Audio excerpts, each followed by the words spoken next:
All right, shalom everyone, and peace of the Lord to all of you. Please let me know if you have any problem with the voice. Peace for those who love peace, and no peace for the wicked, the Lord said. I chosen to talk about atheism and Islam because I notice many Christians they think that atheists are better than Muslims. Uh, some Christians they argue like atheists don't have an agenda to brainwash our children, to convert them. When the reality is totally the opposite, it's exactly the same. In fact, atheists are way more, let's say, because they are more educated and they are more, let's say, successful in the Western society. They were able to accomplish a lot. In fact, Islam flourished because of atheists in the West. You see, the atheists through centuries, even before the French Revolution. In the French Revolution, those atheists, they start slaughtering Christians, and supposedly the reason to perform justice, like the rich versus the poor. And the poor, they were rejoicing for killing the rich. But you will notice since the French Revolution how much the church, and when we say the church, we mean the Christians, they become under attack. Last time I was in church, I learned that the French government, they sent an employee from the government as an inspector to inspect the teaching and see if it is going accordingly with the Republic agenda, or they call it with the Republic law. So what is the Republic law? Like, you cannot speak against homosexuality, you cannot speak against atheists. I mean, you just, so what they allow you to do as a Christian in France, do ritual, read verses from the Bible, Jesus, yeah, but don't point your opinion about political or politics or current event. So simply they strip the church from the real target of the church, which is to fight evil and to correct the mindset of the society. So the church supposedly should be the voice of a truth for those who need the voice. And I say for those who need it because the one who is lost, not necessarily he needed, because he made decision he would not listen to the church. So atheism, through history, did a lot of harm for Christianity. In fact, they aligned together with Muslims, hoping that that will be able to weaken Christianity more. It's like, in some islands, I think in Hawaii, there was, in some island, I forgot the name, there was like a problem with the frog. There's too many frog. So they decide to bring a snake. The island have 0 snakes. Never have a snake. So they said snakes will make control of the population of the frog. So now control the population of the frog, but now they are out of control of snakes. So atheists, through decades, they support Islam and Muslims. In fact, they open their borders so Christianity will die faster. They want to increase the population of non-Christians. So slowly, this Christian thing is gone. And this is what happened to them. The same as those in Hawaii. They want to fight the frog by the snake.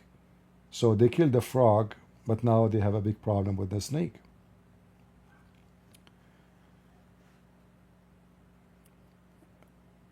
We know that Darwin is kind of a big name for the atheist. And one of the things Darwin he did, he wanted to prove that the black people are not a species like us, like not they are. He wanna make the connection between a human being and monkeys. So he brought black men and he put them in cage to study on them, to prove his theory that monkeys become men.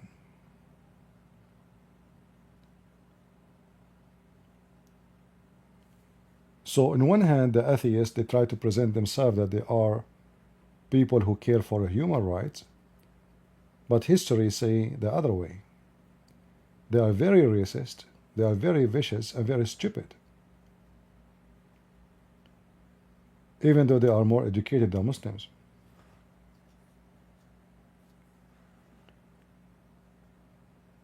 Both Muslims and atheists, they try to control as much as they can. Both of them, they have a dictatorship mindset. So you will notice wherever atheists they take over, they try their best to control everything, including your food, what you eat, what you cannot eat, a mask you have to wear. They are dictators. If we compare atheism to Islam, we will find that both they share the same, exact same thing. Muhammad will dictate how to eat, what to dress, what to say, what not to say.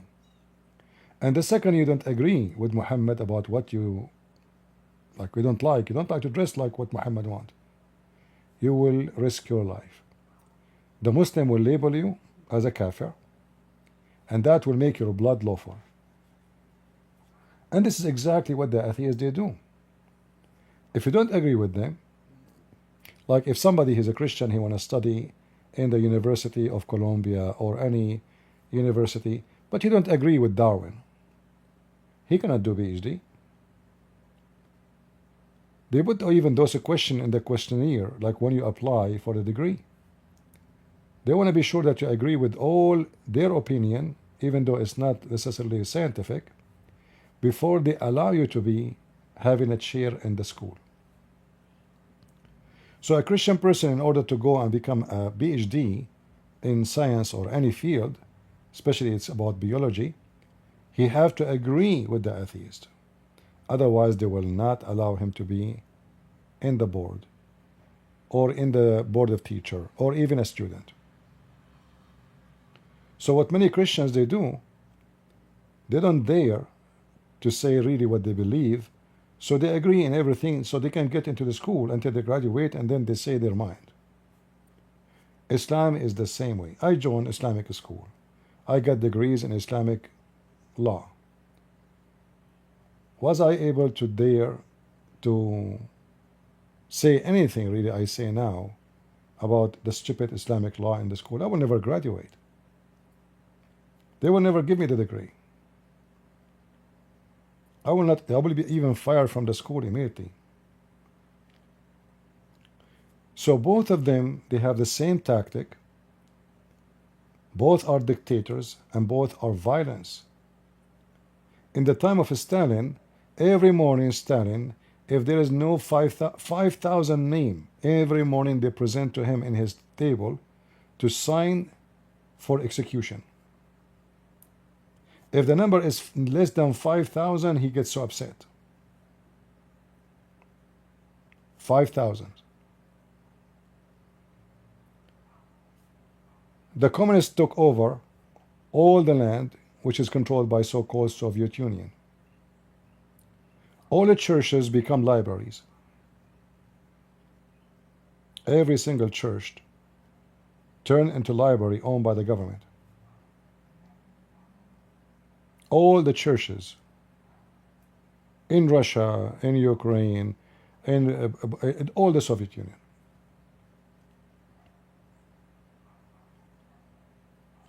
If you are a believer and they find out about you, you will be executed. Not going to jail, no jail. You will be executed. You are a traitor. You are the enemy.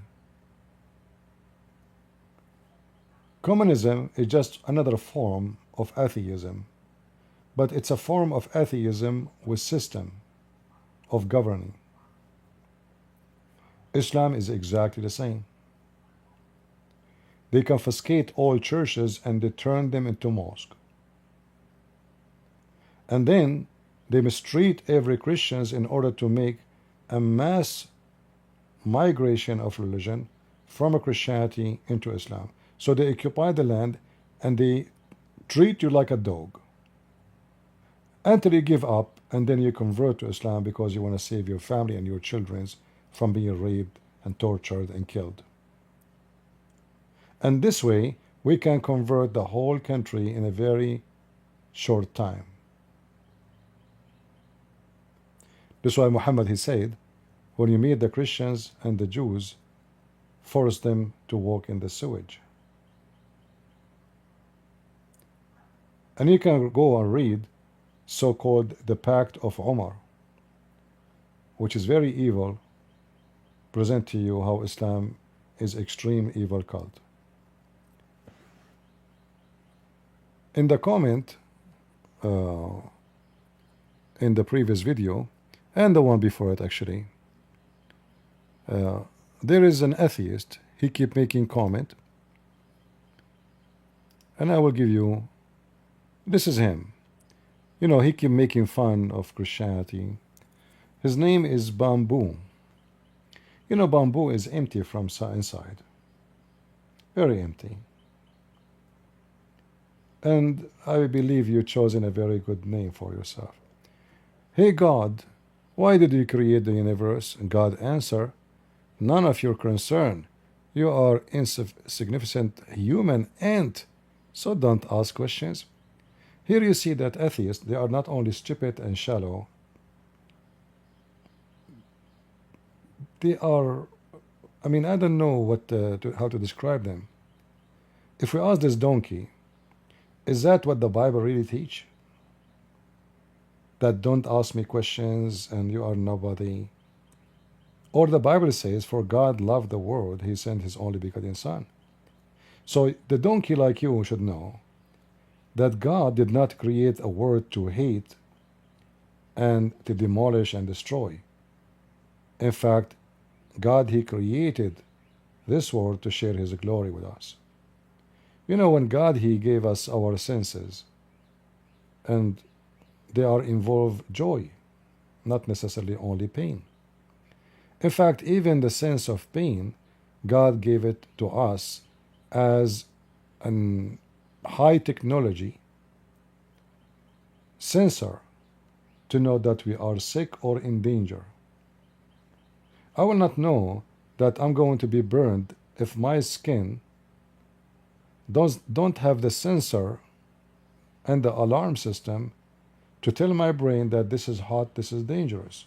So if I touch something so hot, right away, in the speed of light, my hand will move away from that object.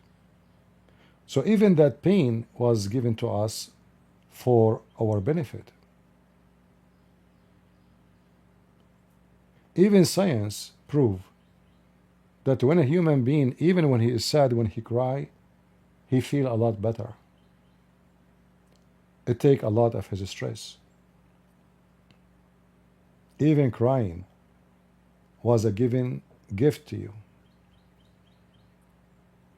But an atheist, he is a bully and stupid in the same time.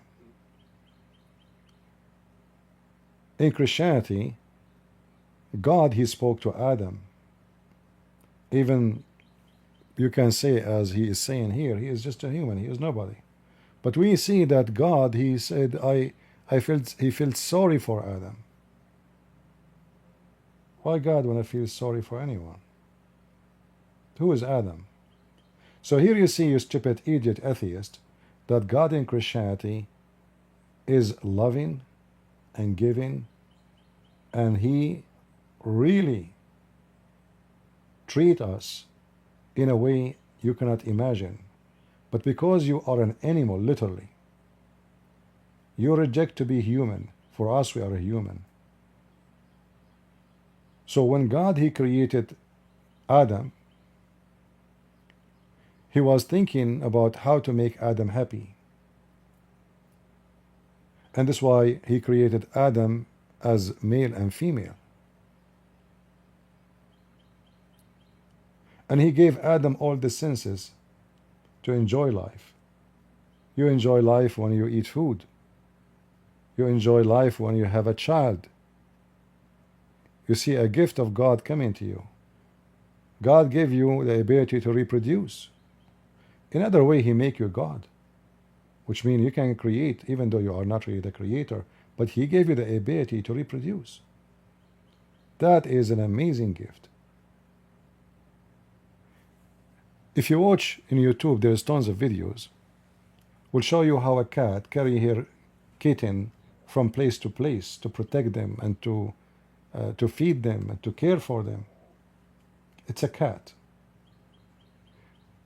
As long as you are a stupid atheist, you should ask yourself, why the cat, she love her babies while you as an atheist, you do abortion to them?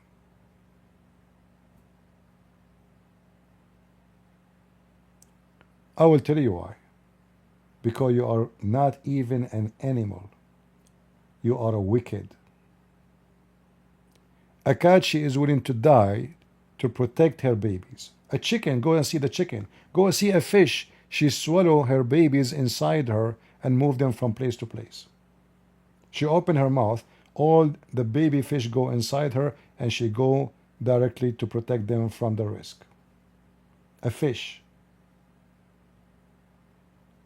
What an atheist he is desperate to do. He want to have sex. They want to open their legs. And they want to kill babies. And then they speak about logic. And they try to be logical. But I never find one atheist is not stupid when he speak about logic. Look at this comment here. The Muslims hate the Christians. The Christians hate Muslims. The Jewish hate Christians and Muslims. The Baha'i hate the Muslims and the Christian and the Jewish. You know, first of all, obviously you don't have any intelligence and no education. Well, I cannot forget that you are a donkey. In fact, I apologize to donkeys. I will tell you a story about donkeys soon. Find me one place in the Bible it says that the Christians commanded to hate anybody. Isn't it Jesus says, love your enemy, you idiot? So when we debate Muslims about Islam, or we speak to you about your stupidity, this is not because we hate you. That's because we want to save you. This is how Christians, they see it. We are not here coming to kill the Muslims or to kill you. We are here to invite you.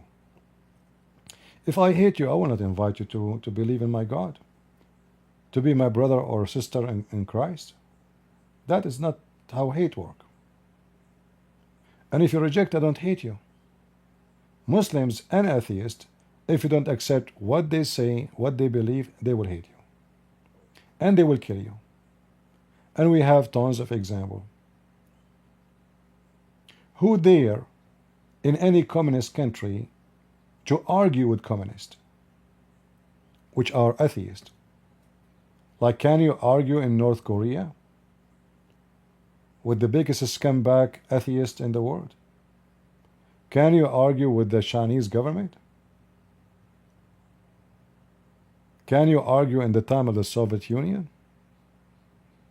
And the atheists in America or in the West are exactly the same. Like now in Germany, the atheist government of Germany, they decide that the conservative, and the funny, they call the conservative right wings, which means they agree we are right, and they are the left wings, which means they are.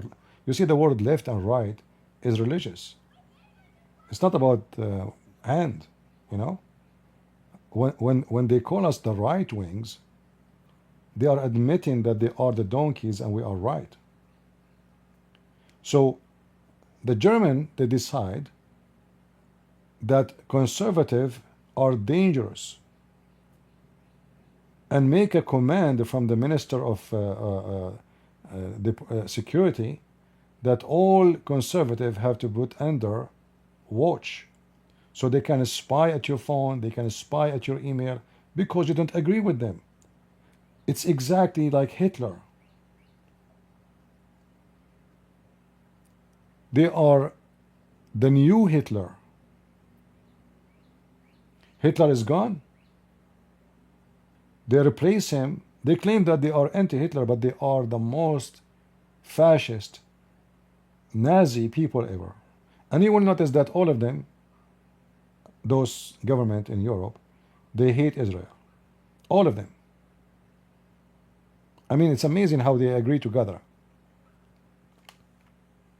Now you might say there's some conservative, they don't like Israel too. But there's a big difference. The atheists in Europe, they join Hamas. Like I can say now, I don't like what Israel is doing. I don't like their politics. I don't like their practice. But I will never be in the side of the terrorist. The atheist government in Europe, they side with the terrorist. Even though they say, no, we are not with Hamas. But in reality, they are. If you go to USA, you will see tens of thousands of atheists go in the street having the flag of Hamas. And there are a bunch of hippies, homosexual, lesbians. I mean, those people, if they go to Gaza, they will be the first to be slaughtered. But because atheism and Islam are just one force or one sword, have two faces or two sides. It is not an opposite religion. Both are the same religion. The devil, he knew that there's no, like, when you open a business, there's all kind of customers. All kind of customers. And you have to satisfy the customer and convince them to buy your product. You cannot make your product designed only for one kind of customer, otherwise you will lose the rest. And this is how the devil works. So the devil, he knew that we have the Muslims, we can use them for a purpose, and we have the atheists, we can use them for a purpose. Both of them, they will be the useful idiot for the devil. Even though in the appearance they look like they are opposing each other. Like, come on, this guy is a homosexual and this guy is a Muslim. How in the world they can be together? In fact, they are very much together. This is why you will never see the liberals joining Christians, but they will join Muslims. And because Islam is the same as atheism, it's a religion of hypocrite and taqiyya. In case you do not know what taqiyya is you allowed to be lying to anyone in front of you to fulfill your target. So you will see the Muslims, they don't approve abortion, but they vote for liberals. They support Obama. They support Joe Biden. They support all the liberals, agenda. But how those are Muslims? You see Ilhan Omar, she is wearing hijab, but she go in the street and she support homosexual. Because the Muslim, they knew that this is the only way for them to penetrate the system. So we can join the atheists and the liberals, but we cannot join the Christians. We don't fit there. So you will see the Nation of Islam, Ilhan Omar, the Muslim Sunni, the Shia, all of them, they are lining up with the Democrat. Now for sure, the Muslim, they might try to sneak in the other side to grant themselves a place in case the other place did not give them a space. You will see those comments non-stop by this idiot. Hey Christian Prince, have a go at Ismaili Muslim next time. Just to let you know, you donkey, there's nothing is called Ismaili Muslims. Never exist, never happened. You are just dumb. If you are talking about a sect, it's called Ismaili. That's because you are ignorant. They call them Ismaili, but they are not really Ismaili. The Ismaili sect, if this is what you meant, they are the followers of Hassan al-Hashash, not Ishmael. Again, donkey. Jesus and Muhammad are the best mates. Together they are playing cards, chess, backgammon, draft, checkers, various other board games, drinking beer, and eating Italian food in paradise. I know what to say. I mean, imagine you have a husband like this has come back. How shallow, how stupid he is. Even historians who do not believe in Christianity, they speak about the amazing work of a person. His name is Yeshua. History reported that he didn't have done a lot of miracles. So Jesus never played cards, and Jesus never played games. While Jesus was making the blind see, and healing the leper, and healing thousands of people, and correcting men life not to abuse women, the stupid you, all of this you did not see. So you try to make a mockery because you are a filthy scumbag. And by the way, I can block you in a second. But I said to myself, we need such a clown to give an example of other clowns. You are a very useful clown. You can insult Jesus as much as you want. One day you will pay, and you will go to hell. The funny is, those atheists, they make fun of God until one day they are sick or dying. Oh God, help me. Oh God. Because they are obsessed with life. Suddenly they believe in God. Give him cancer. You will see how he will change. Because he is looking for any hope. Not because he believes in God. Because he is a filthy scumbag, selfish. An atheist, when he is healthy, he feels he is God. As soon you strip him from his health, he want to be a believer.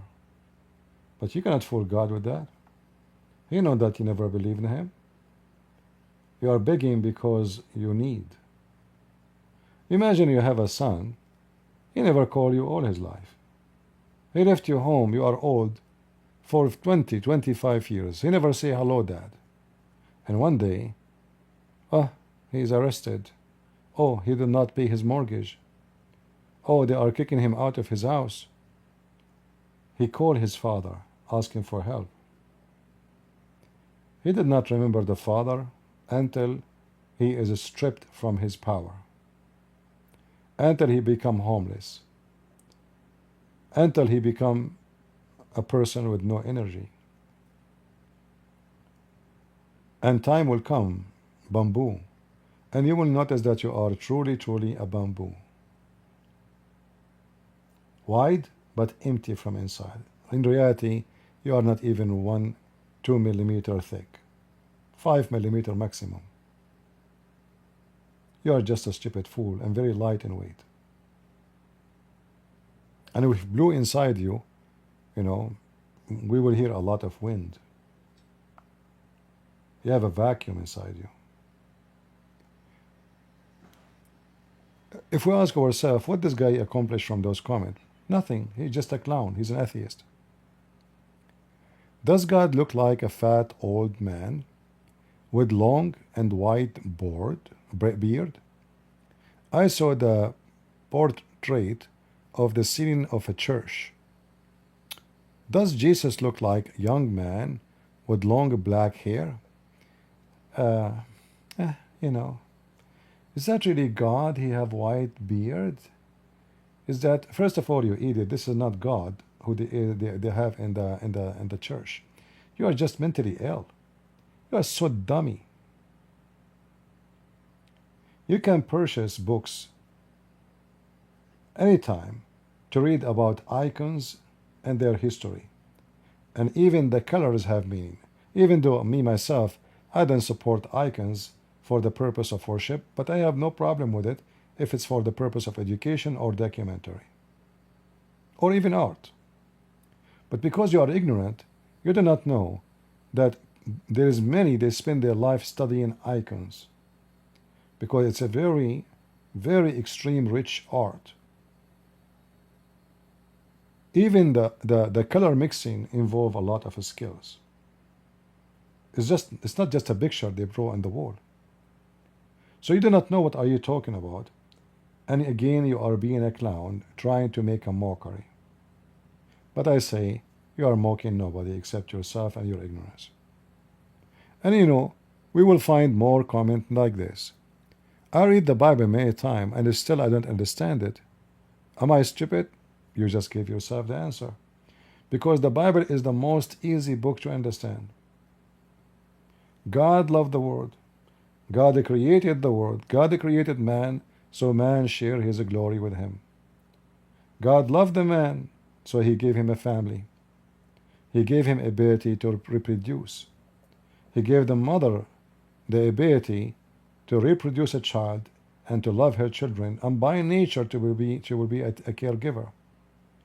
He gave the mother a wonderful feeling when she have a child and she see her child growing, even though he is different, independent.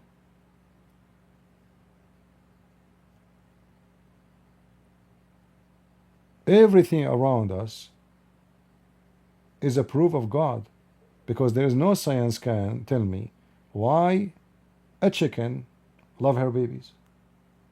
There's no science can explain it. How a chicken have emotion, how a cat have emotion, and why?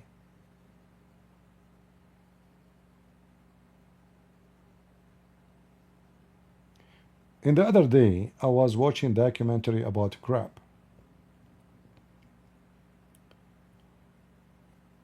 You know, a crab, when they grow, you know, the crab, they grow by size. And when they grow, they have different ability than us as a human being. Like we as a human being, our skin extend itself, so we do not need really to change our skin, like, you know, strip it, like, because the crab don't have a skin, they have shells. So when the crab grow bigger, he get rid of his suit. But during that period, the crab will become so vulnerable for predator, because now his new shells are very, very soft, easy to attack and to eat. So what the crab do, the crab who just took off their shells, they walk in the bottom of the sea, and then the crabs who they have stronger shells, they cover them. So they walk in a massive number, like a wave.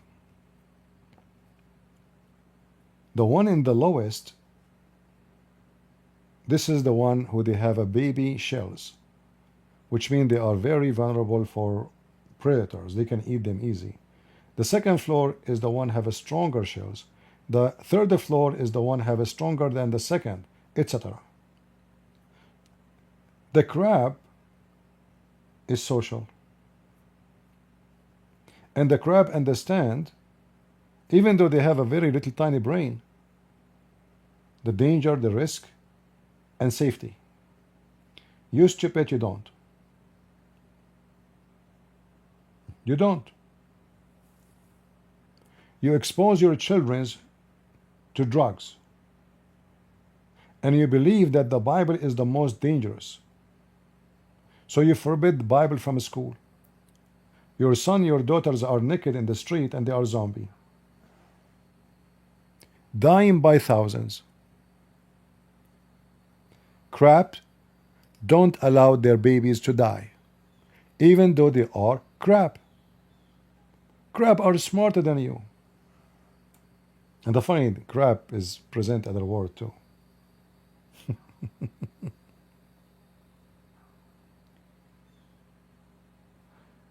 If we go to Google, actually, if I go to YouTube,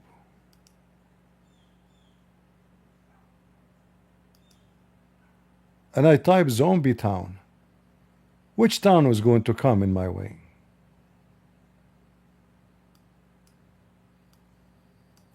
Zombie.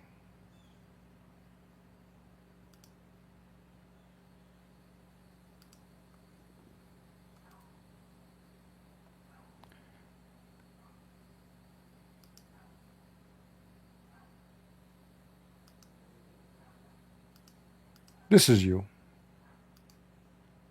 And those are your kind.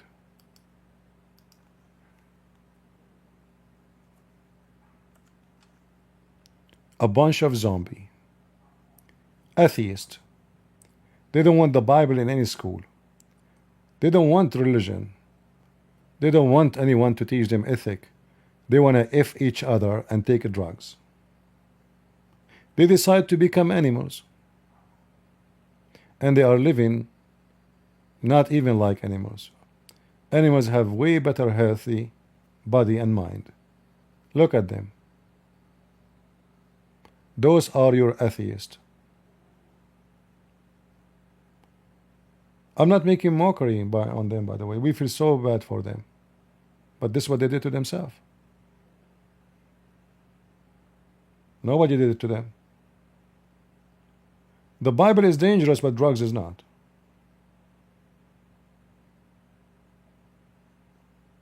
They opened the border for migrants who they sell drugs and import drugs from everywhere. They opened the borders for everybody, not to doctors and engineers and people that have a PhD and scientists. No, they opened the borders for every person. Not necessarily all of them in the borders are coming are bad. Don't take me wrong, but it's enough to have 10% of that 100% to screw the society. This is you. Those are your towns. Can we say this is a Christian community? We know the answer. This is not. The city, in fact, if you go check, more than 97% of it are atheists. The whole country, the whole place is high. And look, this woman, she supports Hamas. She is wearing the scarf of Hamas. Stupid. Zombie. And then you come to make a mockery of us. Christian Prince, your friends don't like my comment. What did I do? I want my mommy, who is the Virgin Mary. Or is that the mother of the Prophet Muhammad? Yeah. Filthy scumbag. What I can say. But I want you to be always remember that atheists are no better than Muslims. Even sometimes atheists like now, because atheists they felt the threat that Islam became a threat to them. So some of them they are trying now to join the fight against Islam, but the fact they are the one who made Islam come to this land, and they are the one who sponsor Islam. They are the one who promote Islam.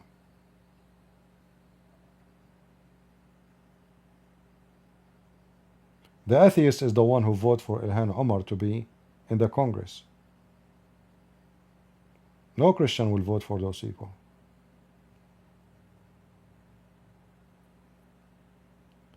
So as you see, very shallow, very trashy, very dummy, very ugly. Judaism, Christianity, Islam, Baha'ism, Hinduism, Mahadism, agnosticism, and atheism, which one is the true? For sure is none. So what this guy is? He's not even an atheist according to him.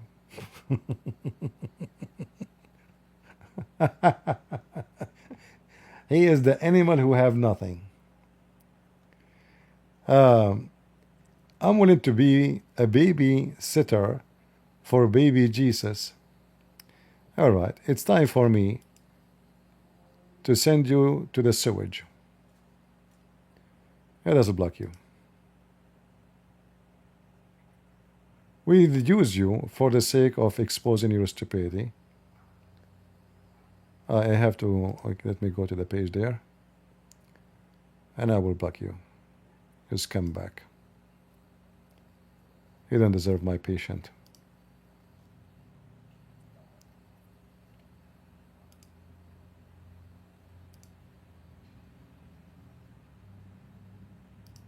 I have to,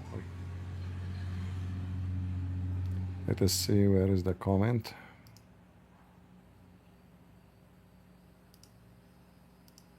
But anyway, your comment was very useful. As you see, we were able to use it to, for the purpose of education, and people, they can learn that all of you are the same. It's just another form of disgusting face of a human being. Human being who look like one, but he is not really a human being. There's many, they look like a human being, but they are vicious animals. Very filthy, vicious animals.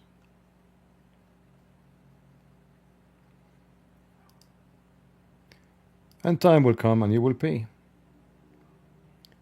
You will pay. Let us see what will happen to you when you are sick and dying. You will cry. You will weep. You will beg for mercy. And the filthy you will be sent to hell. Alright, I just blocked him. Usually I don't block people, but you start insulting Jesus, I'm not going to let you stay. You can oppose us, you can, but the second you reach that point, that is the point I will spit on you and at your mother who gave birth to you.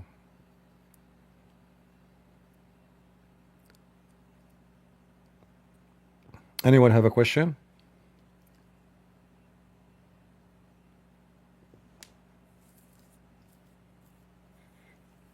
Yeah, I don't mind people to insult me, call me names, attack us, speak against Christianity. But the second you start making mockery of Jesus, I will let you go.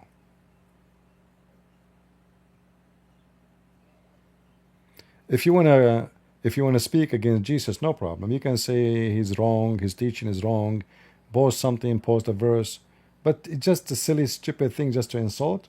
You have no place here.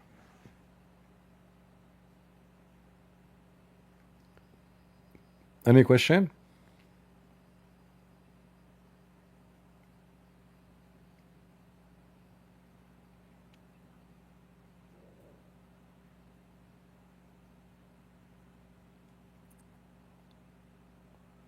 All right.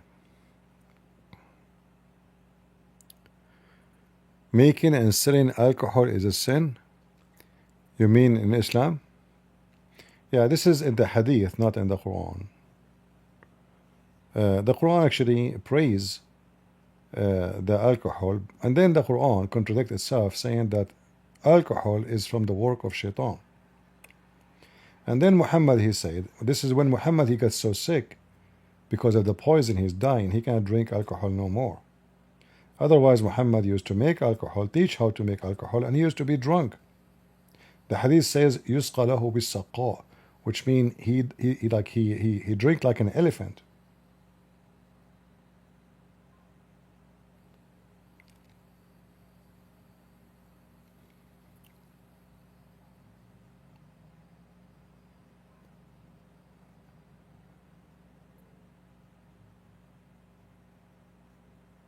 Any other question? Why Satan only like to rise in the nostrils of the Muslims?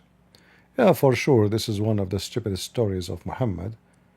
I mean, is Satan, like those Muslims, sometimes they make Satan so powerful, and then they make Satan as a mosquito. I mean, even a mosquito, if go inside your nose, you will feel it right away. So Satan is so small to go. Why Satan will go in your nose? I mean, just Muhammad, the story of stupid Muhammad is endless.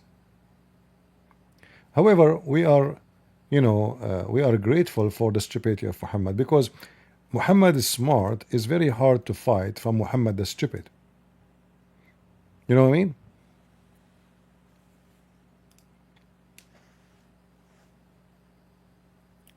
So when Muhammad, he said, Shaitan, he sleep in your nose, piss in your ears, we should be grateful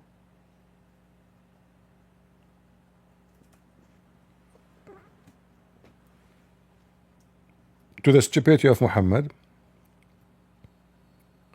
for that will help us more and easier to expose him that he cannot be really a wise man, not even close. Shaitan, he piss in your ears, sleep in your nose, play with your penis, round around your penis if your wife. Shaitan, he take hair from your butt. Shaitan, he will not stop taking hair from your butt until you fart during the prayer. Shaitan, he play with your anus when you go in the bathroom. All those stories, we are grateful for it because those make our life easier to expose the stupidity of Muhammad.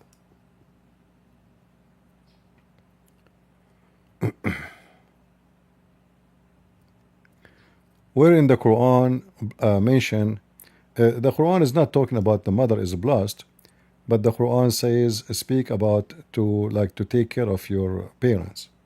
However, Muhammad, he called his parents najis, which mean filthy. Remember in the Quran it says وَإِنَّمَا الْمُشْرِكُونَ najis. This is why Muhammad, he said, when a Bedouin he walked by, the Bedouin asked Muhammad, where is my father?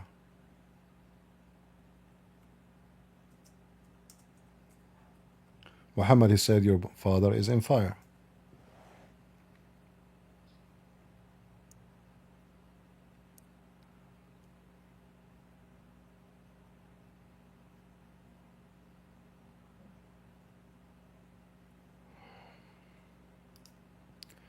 The man, he get upset. Muhammad said to him, your father and my father in hellfire. So the one who called his parents najis, he did not respect his parents.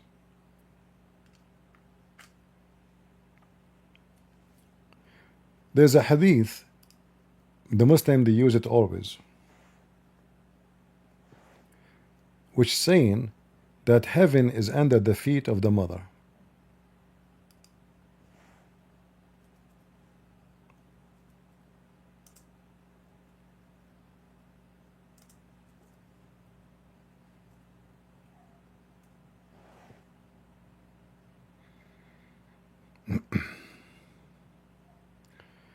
Let me see if I can find it here.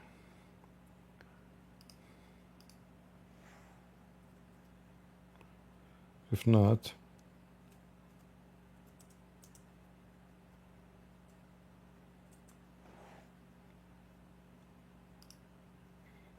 let us see.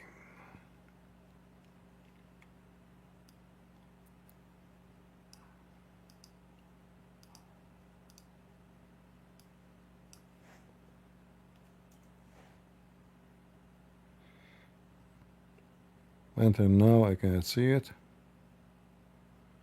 Here there's other form of it.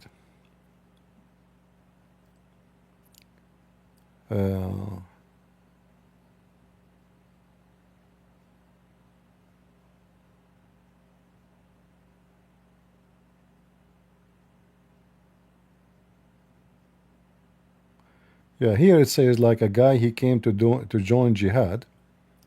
Muhammad told him, do you have a mother? He told him, stay with her, for heaven is under paradise is under her feet. So here it sounds like nice, you know, but this is the same guy who said that women, they come in the shape of the devil and they live in the shape of the devil. I believe strongly in Muhammad because he is born without parents, which means he's an orphan. According to Muslims, his parents die in a very early age, both his mother and his father. In fact, according to the Muslim books, Muhammad was born 4 years after his father's death, which is impossible, which is a clear evidence that Muhammad was not really the son of the man they claim. Mostly Muhammad was adopted by that family in Mecca. This is why the Muslims report that the Arab used to say that Muhammad is the same as a palm tree, which means nobody knows which seed it's coming from.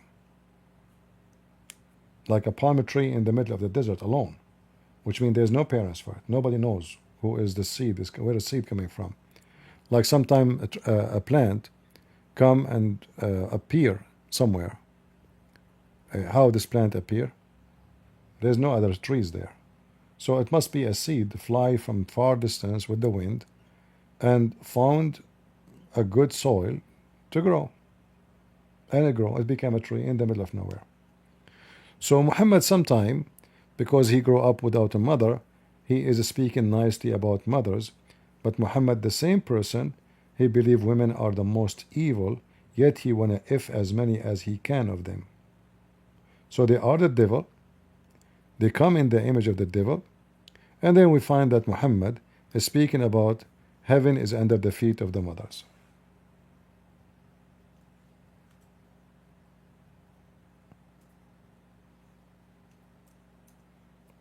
It can't be both. Because the mother of this man, she is a woman. You know?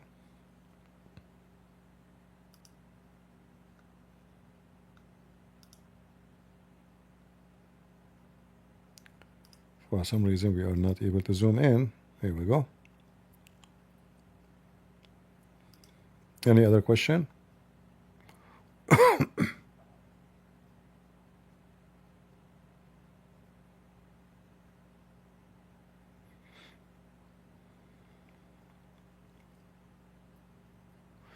Yeah, and if a man he respect his mother, he will not allow the men to abuse his mother, because his mother is the same as his daughter, the same as his sister, right? So if I allow the man to beat a woman, well, this woman is my mother and my sister and my daughter, right? So if I say a man he can beat the women, how the heaven is under her feet? And not only that, Muhammad he says that the majority of hellfire are women. So how the paradise is under the feet of the mothers?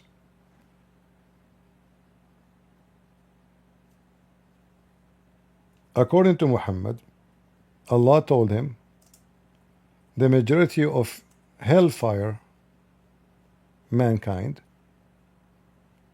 are women, as you see. And all of this is very authentic.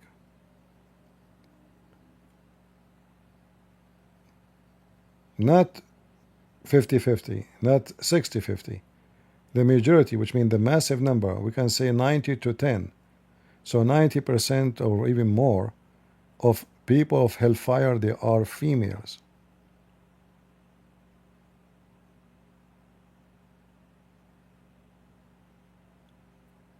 And Muhammad he asked them to give a charity to him so they can go to heaven.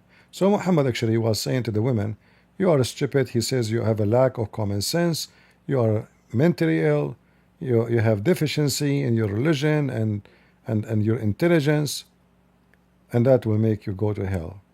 But all of those excuses is very funny, because if a woman she have deficiency in intelligence, how that will be the reason to go to hell if this is the mistake of Allah? If Allah is the one who created her and he made her in such a way, she have deficiency in intelligence. So how I will go to hell for a defect created by Allah? This is how stupid this idiot is.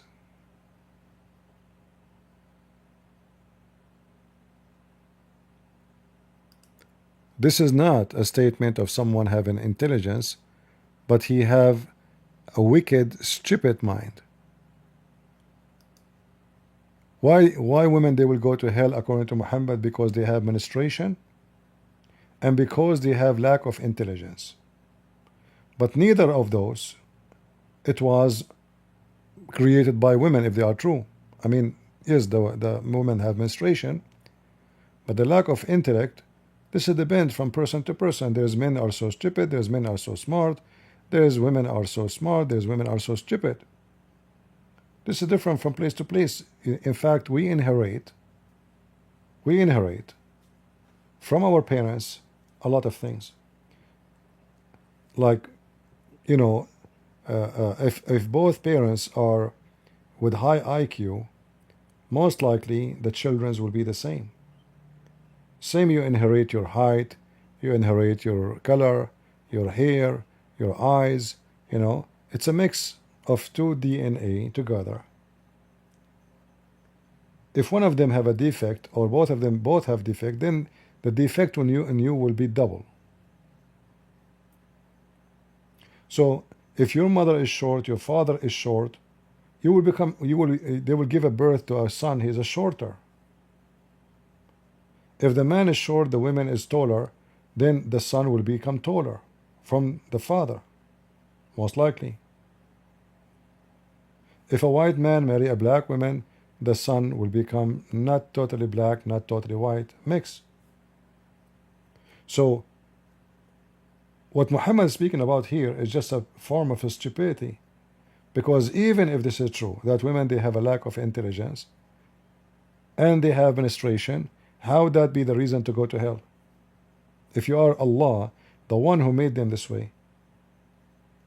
You see, the Bible teaches us that God will judge you by your knowledge. Like, what if somebody never heard of Jesus? Never heard of Jesus. God will not judge him the same as somebody heard of Jesus, invited to believe in him, and refuse. So what God will do to the one who never heard of Jesus? God will judge him by his knowledge. Which means, when God created you, you see, when God created Adam, he did not give him a book. No book. Just don't eat from this, don't do this. 1, 2 commands and it's over. That's it. There's no traffic light, there's no bills to pay, there's no rules, there's nothing. Just don't do this. One thing. He broke it, he failed. But yet Adam, when he left heaven, and his children's, even though they don't have a book of God with them, God, when he created us, he gave us some kind of conscious, excuse my English, I wish I speak better English so I can use better words. So he gave you some conscious to figure out what is wrong, what's right, at least in a limit. So when a human being, he see blood, he knew it's evil. He get disgusted. He don't feel good. When a human being see other human being crying, he knew that this is sad. You watch a drama, a series of a drama, which is even fake, and many of you will cry because the scene was very emotional. Why you cry? Is that in the book of religion? Is that in the book? You cry because God, he implemented in you emotion to feel for others. So God will judge you by what you know. God will judge you by what he gave you, not more, not less. So if God created the woman and she have deficiency in her brain, as Muhammad claimed, how that would be reason to punish her for a crime she never commit? Who is the one who made her in such a way, if this is true? If Allah is the creator, he should be punished, because the defect is his fault, not her fault.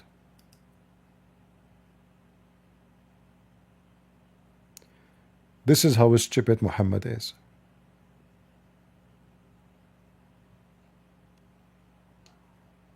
I hope I answered you. Always when you read any story Muhammad come with, try to think deeply, don't just read the text and find it funny. Try to read behind the lines. What is behind the lines is very stupid and very evil. And if you read the story, you will see later those women, they start giving him their earring, and their rings.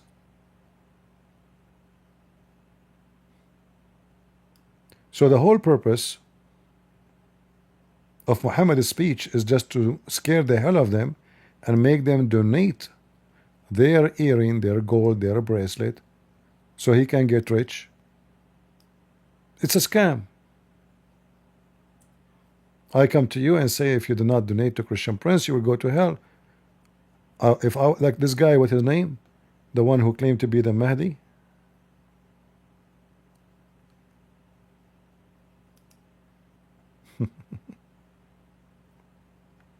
If you want to be saved, you have to donate to him, and you give him all your money. If you do that, you are saved.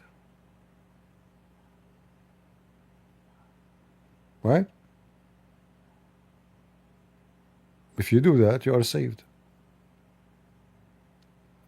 So all what Muhammad was saying, give me your rings, give me your gold, give me your saving, and that will save you from going to hell. Otherwise, you are going to hell. That is the devil Muhammad. Fearmonger. He scared them. Those women, they start, oh, Prophet, what we should do? We give it charity. And he asked his slave Bilal to open his dress, and the women, they start throwing their rings and their bracelet and their gold in that dress. Suddenly, the women, they will go to heaven.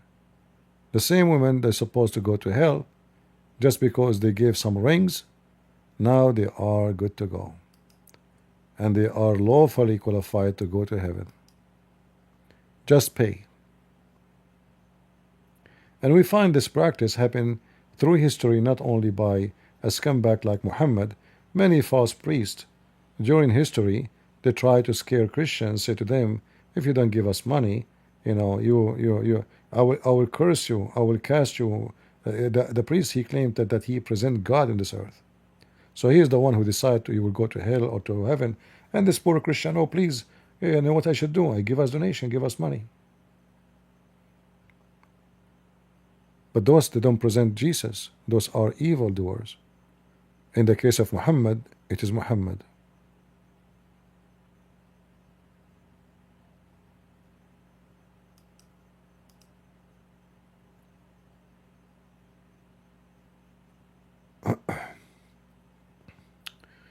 All right.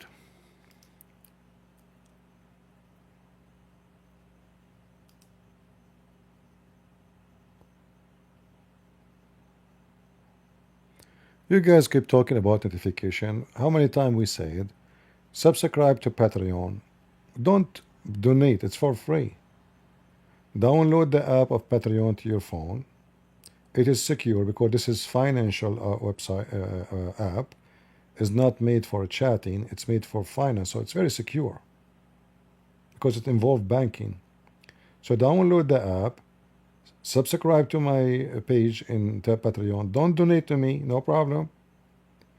The second I post a link that I'm going live, you will receive notification in your phone from Patreon. Just be sure the notification for that app is allowed. And you will receive notification to your email too.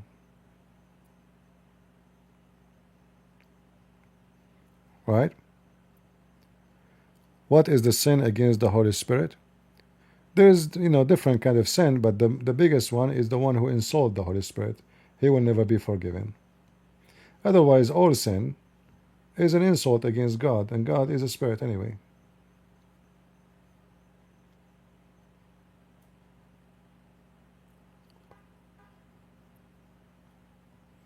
The one who insults the Holy Spirit, that is not a forgiven sin.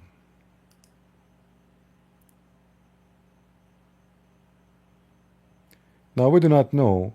I cannot say if that means you will go to hell because of that, or God will punish you in a certain way, and He will not forgive you, but He will not send you to hell yet. I cannot say, that is God's decision.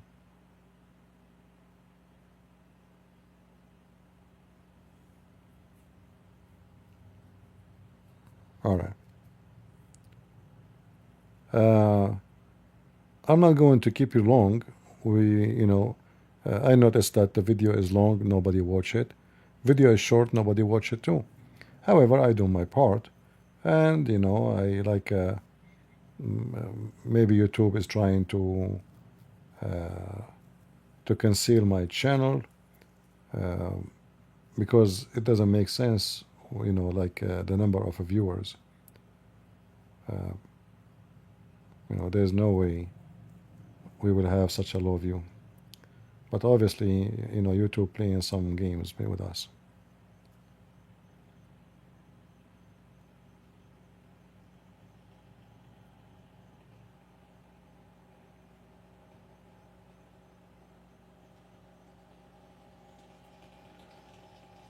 Somebody in God logic block you, the admin of Sam.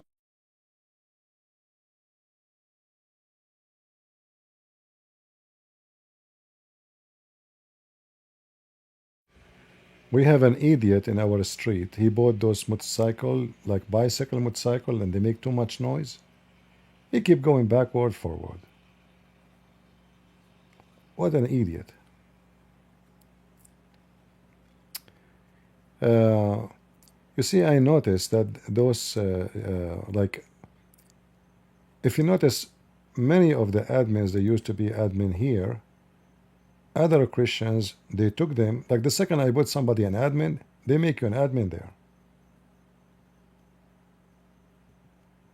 They say to themselves, if we bring his admins, we can have his, like the people who come to him.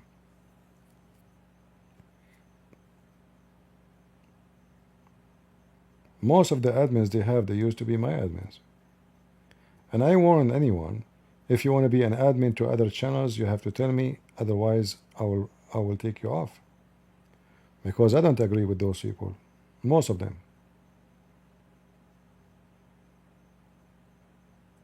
But I noticed the second I made somebody an admin, you go to their channel without even asking you, they make you an admin. Automatically, you know? Like you go there, you're an admin for Christian Prince, they make you admin there. It's like, I know, it's like it's a childless mentality. Okay, let us steal his admins and maybe his viewers too.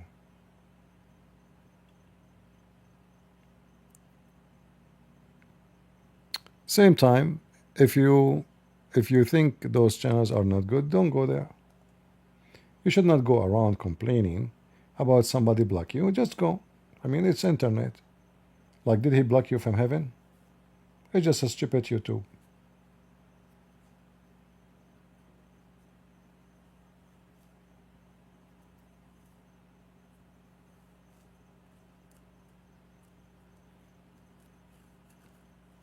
All right? Don't let the internet, control your emotion. And, struggle with it. You go on the internet, you make a comment, people start to bully you. If you are a person who get affected by bully, don't go there. Don't make comment. You have to be able to handle those things.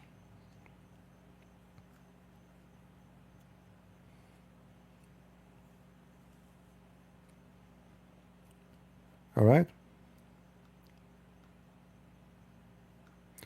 Try, when you read a book about history, it can be a very sad history. Like if I want to read about how the filthy Turkish, they took over the city of Constantine, and what they did to women and children when they entered the city. This is a very painful history to read about. But my emotion will not make any difference. I cannot bring those people who've been raped and killed to life. I cannot get them their justice. I'm reading history now. I have to control my emotion and not to let this emotion take over me. Every day you see in the news something can hurt your feeling. Bad news, sad news, etc. You have to learn how to accept reality and then how to adjust to fight it. Don't let reality conquer you. Let reality teach you how to conquer it. Like we have a flood, and the flood come every year during the season of rain. And each time the flood come, we cry because the flood destroy our homes. What about we do something about it instead of crying? The reality is the flood happened in a certain time. The reality that the flood happened in a certain month. The reality that the flood come in certain routes. So we know a lot of information about this reality. What about we do something so the flood will not conquer us We will conquer the flood. And we learn how to fight it.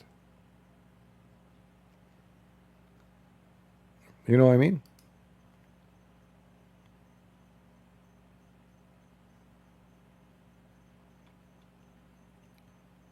So, like today I posted for you a video from the UK. They are taking children from schools, non-Muslim children's, taking them to the mosque without even permission of their parents to teach them how to pray to Allah. How sad is that?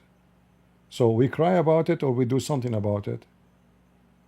We have to reach out to families and let them go and revolt against those schools so that will never happen again. So crying about it doesn't, just be negative doesn't help. You have to do something.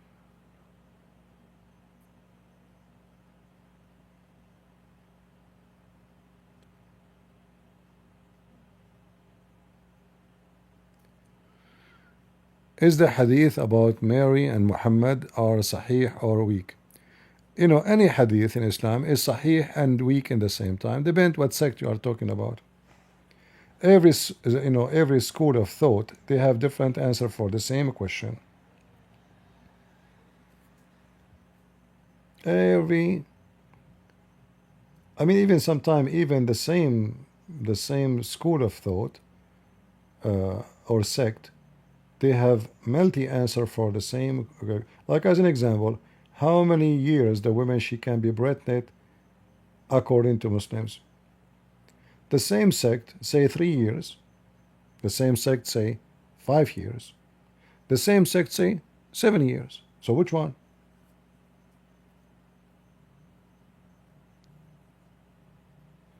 Which is funny. How women she will be pregnant for 7 years. So in Islam, because there's endless, like let us say, differences. Islam is a religion of opinion. It's not really a religion of a fixed, let us say, fixed data. Like this is yes, this is no. If you read any verse in the Quran, you will see according to Ibn Kathir is different from according to Al-Qurtubi, different from Jalalain. So in Islam, when somebody says to you da'if, authentic, strong, all of them, they agree or disagree, depend on their agenda and propaganda. So the one who want to promote misyar marriage, as an example, as Mimi Hijab he did, he approved the misyar, and he sponsored by a hadith, and he considered it strong. Other one who reject the misyar, he disapprove it. And in order to disapprove it, you have to disapprove any hadith have connection to it. You know what I mean? Muslims are the same as the Democrat. So the Democrat, as an example, they want to process the law. They want the migrant, before they are kicked out, to go through process. We have to send them to judge. The judge command to deport them. But when they come to the border, they don't want to process them. They don't want them to follow the law. So they are hypocrite. So when the law will benefit them, they say we need to follow the law. When the law does not benefit them, they say, that not important. Let it. Open the border.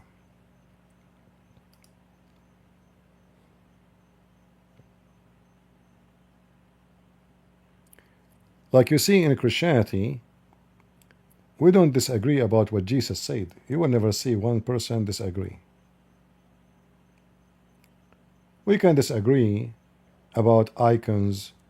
We can disagree about something not really biblical, But nobody can disagree, says, this what Jesus said here is da'if. Never happened, will never happen. You will not find one Christian disagree that this is da'if Paul, and this is da'if John, and this is da'if Peter. And that is authentic James. Correct? So in Christianity, we have yea, yea, nay, nay. Islam is not a religion. Islam is a collection of opinion. Muhammad himself is not even exist in the story. because every Muslim he have different story for the same Muhammad.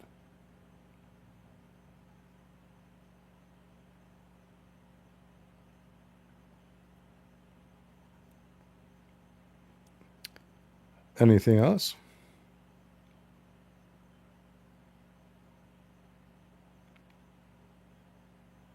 Like the story about this guy, the Mahdi.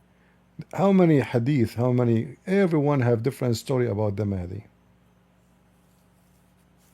And the Mahdi never exist. It's just a fiction person. Never exist and will never exist. And now, from between here and there, from time to time, somebody will come and say, I'm the Mahdi. Worship me. Kiss my butt. Give me your women. Where is your money?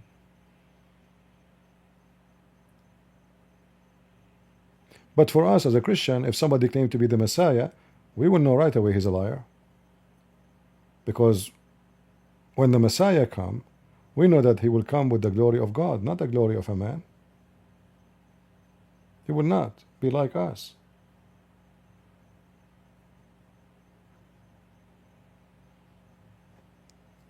Otherwise, there's many they came since Jesus' crucifixion until now claiming to be the Messiah. There's actually a guy, I think I forgot his name. He claimed to be the Messiah. I forgot which state he was, I think. He claimed to be the Messiah, and that his church have a tattoo. Is 666.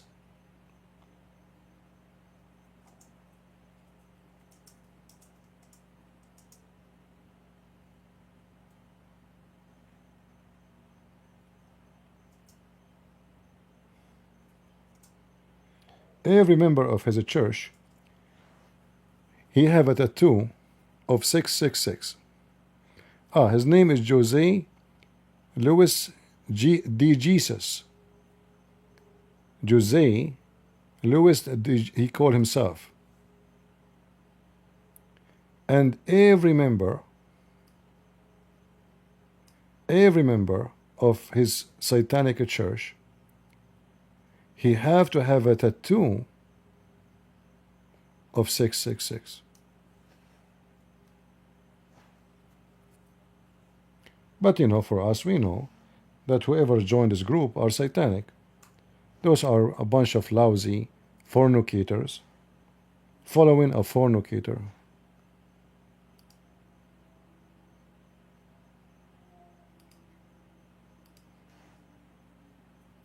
He opened a building, he called it a church, and you know, the women who attend his church are a bunch of hookers.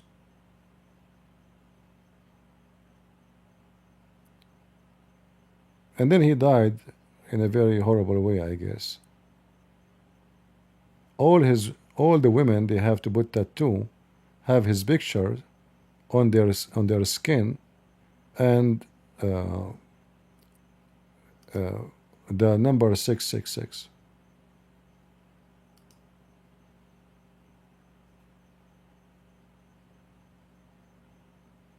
See? That's him. He is dead like a rat. But he spent his life having fancy cars, sleeping with those women who follow him. Satan.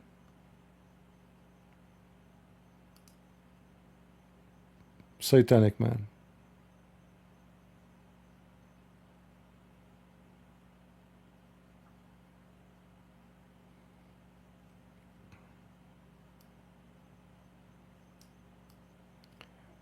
Like somebody now, he said, good morning from the Philippines. Welcome, my friend. In the Philippines, there is a same guy, like same, actually they look the same. They look the same face.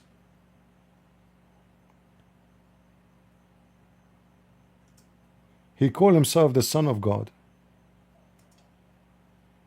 He have about 4 million followers.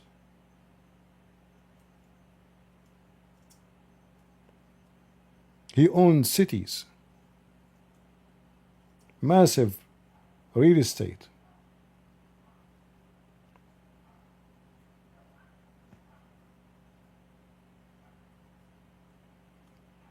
In the Philippines, when I was there, I offered to debate him. They refused even to let me even like, you know, join their station. They have a TV station.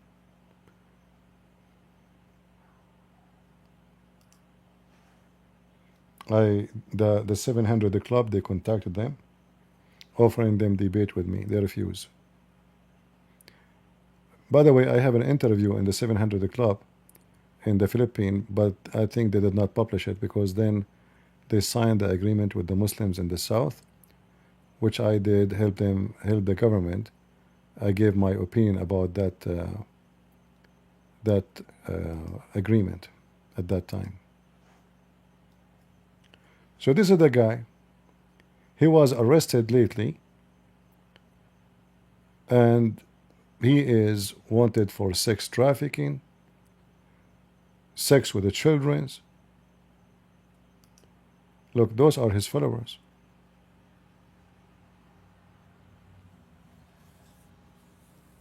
They think he's a good guy.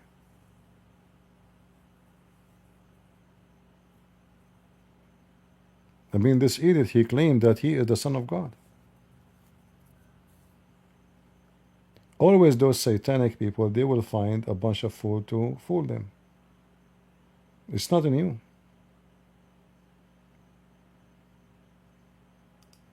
If you see his real estate, look at this. Look, he has cities. You know, literally have cities.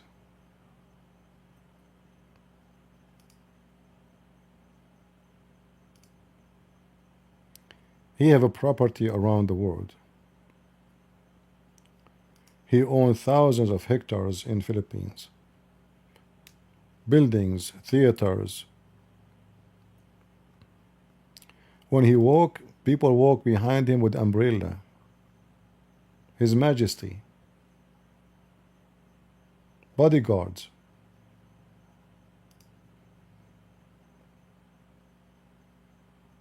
Yeah. Look at this. This is all his own.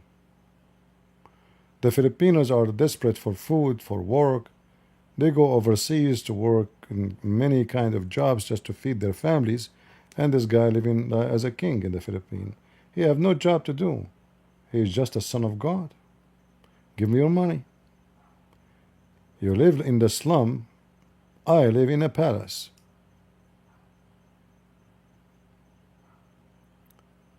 So those people always exist and they will never stop coming. Even the president of the Philippines, he defended him because he didn't need him for the election at that time. In fact, now he's arrested. He gave the president of the Philippines, who is now in jail himself too, the authority over his property. Yeah, he's a son of God.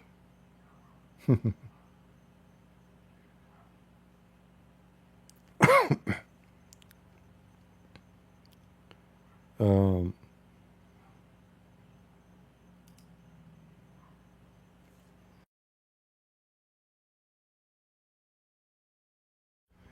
Maybe I can find you some of his videos so we can laugh.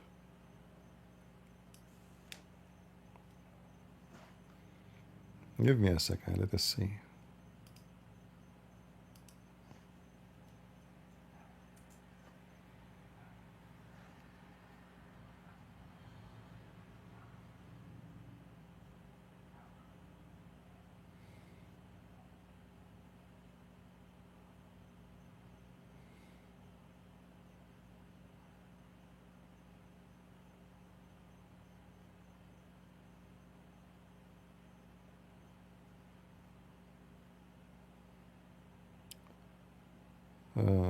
Let's see.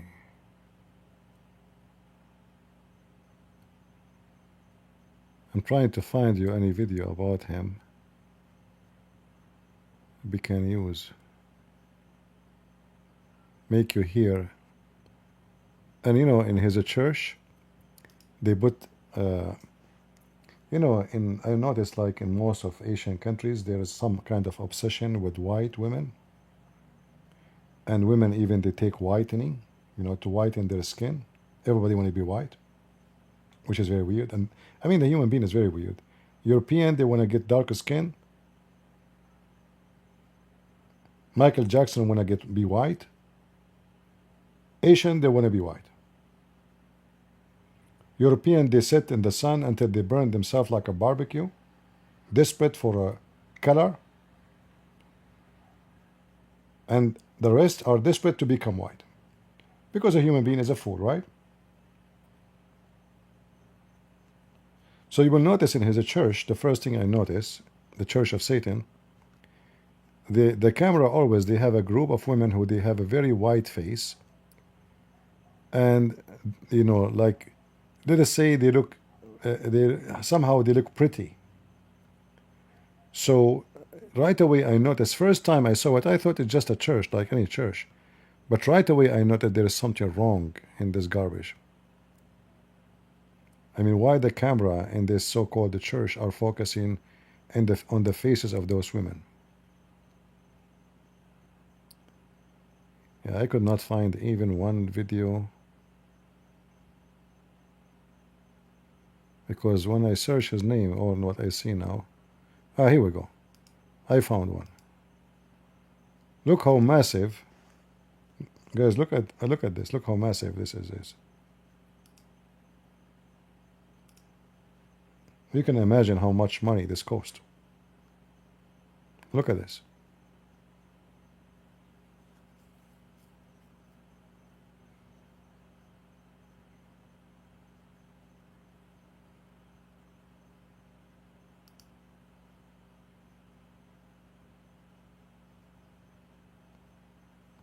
There is no sound for some reason. I'm not sure why.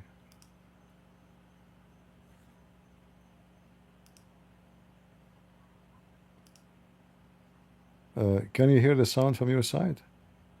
Because I cannot hear it, you know.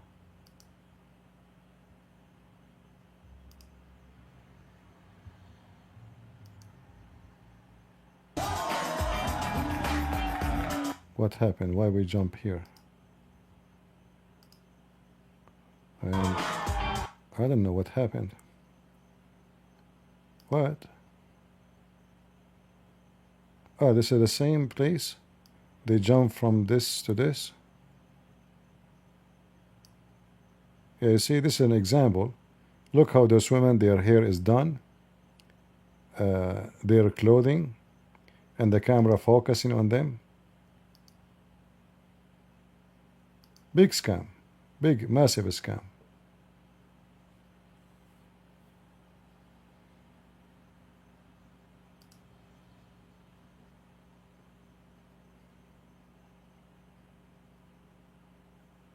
All men are dressed the same.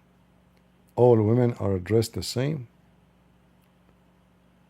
Imagine how much money this is involved.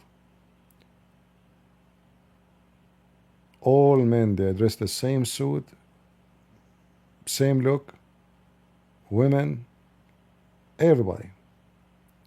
And for sure, don't forget that the Son of God, he is there too, you know. Yeah. And he established even organization for himself in USA, in California, in New York, everywhere.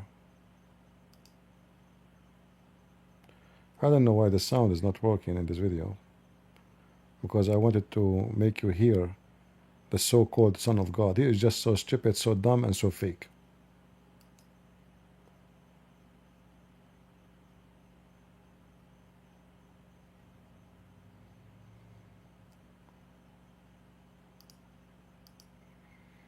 Maybe in the same channel we can find.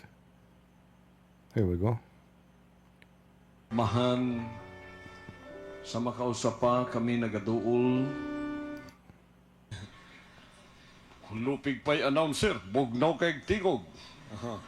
Mga igsoon. This is the Son of God. Usay napanay ko napanay murag ka ng murag undertone gani. Nang lami kay pa niya, pertig yung bugnawa. Ingon diya, pagap. The Son of God, he have super chat too, by the way.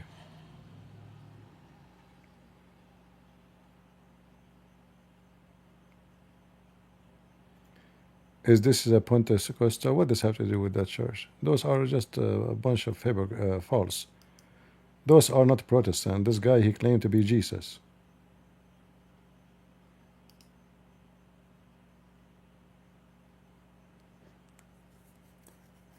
All the fake Jesus, they have super chat. They share the same super chat. Give us money. We sleep with your women.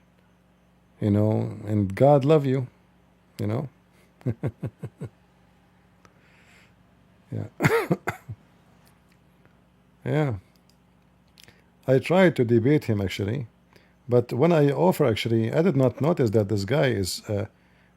I heard him speaking in TV, so I said this guy is teaching wrong. I did not know that he claimed to be Jesus. You know, I didn't know that. I thought he's just a Christian. I thought they are Protestant, and I heard them. What this guy is talking about? You know, this is not even true. So.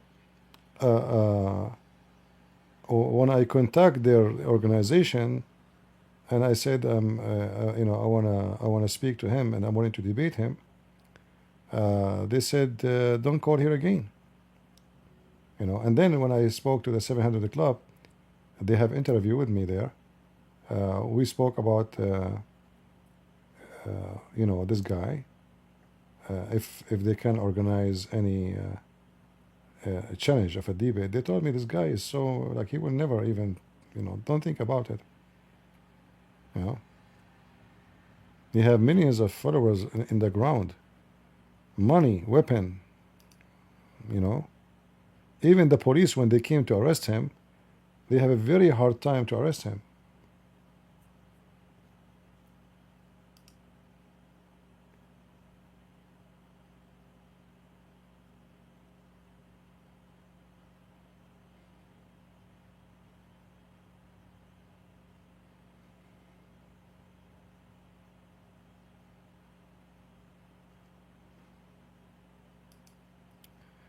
Yeah.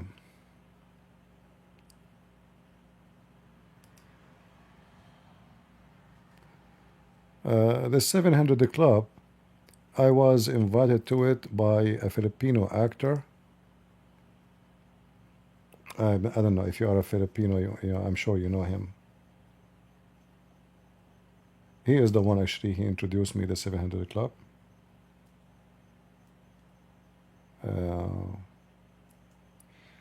He's an actor, but he is a very, very good Christian man.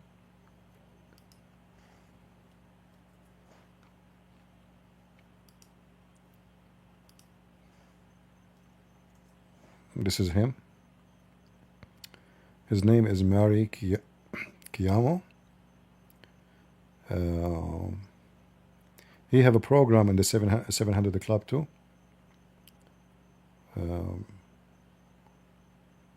For the Filipino, he's a famous actor. For me, when I met him, I didn't know really that he, and I don't care if actually somebody is an actor or not. But he's a very nice guy, very respectful, and a very good Christian. And he is a journalist in the same time.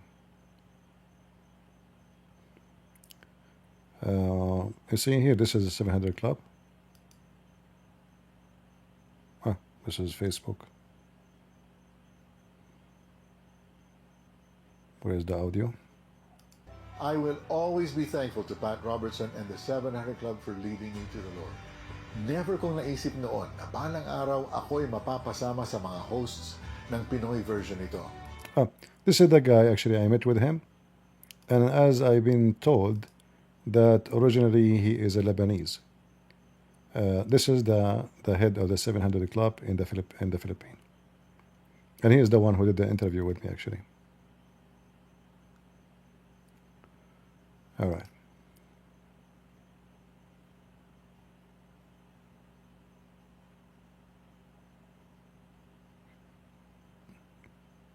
No, when we say actor, he is not a trashy actor like, bad movies, etc. He act in a very good conservative drama, have a motive, He's a very good guy.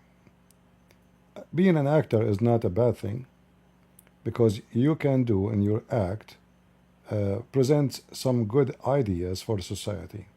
So either you when you do work like a drama or a movie, either you teach the public and the children, the young ones, the old ones, something good, or you teach them something bad. You notice that the old days, there's many movies about the cowboy, and there's the good guys who go after the criminals, right?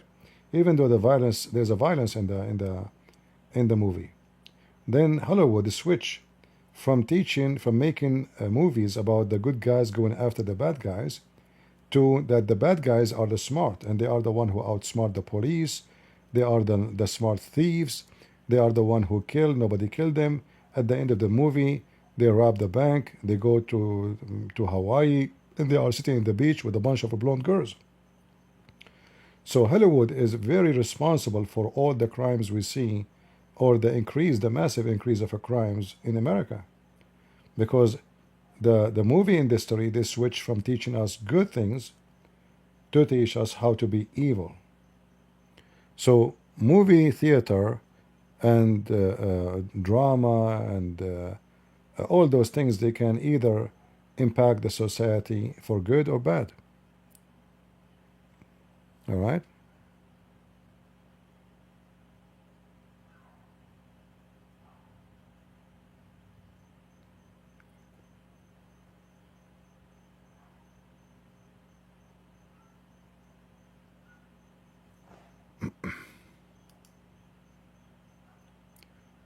Yeah. Anything else?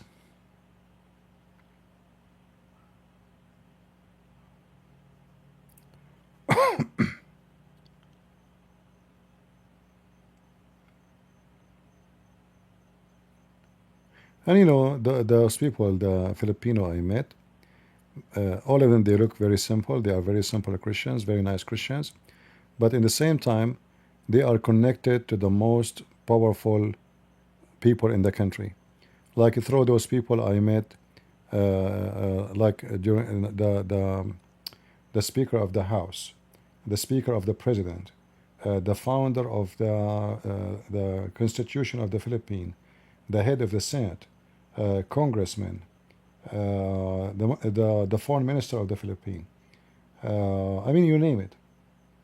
So they are very simple, very nice people. You will never think for a second that those people are so much connected, because they are so humble.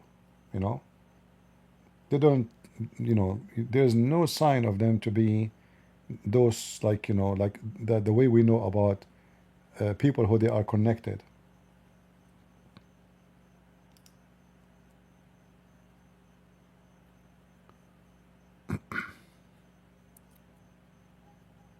What do you think about Trump and BS weapon deal? Good.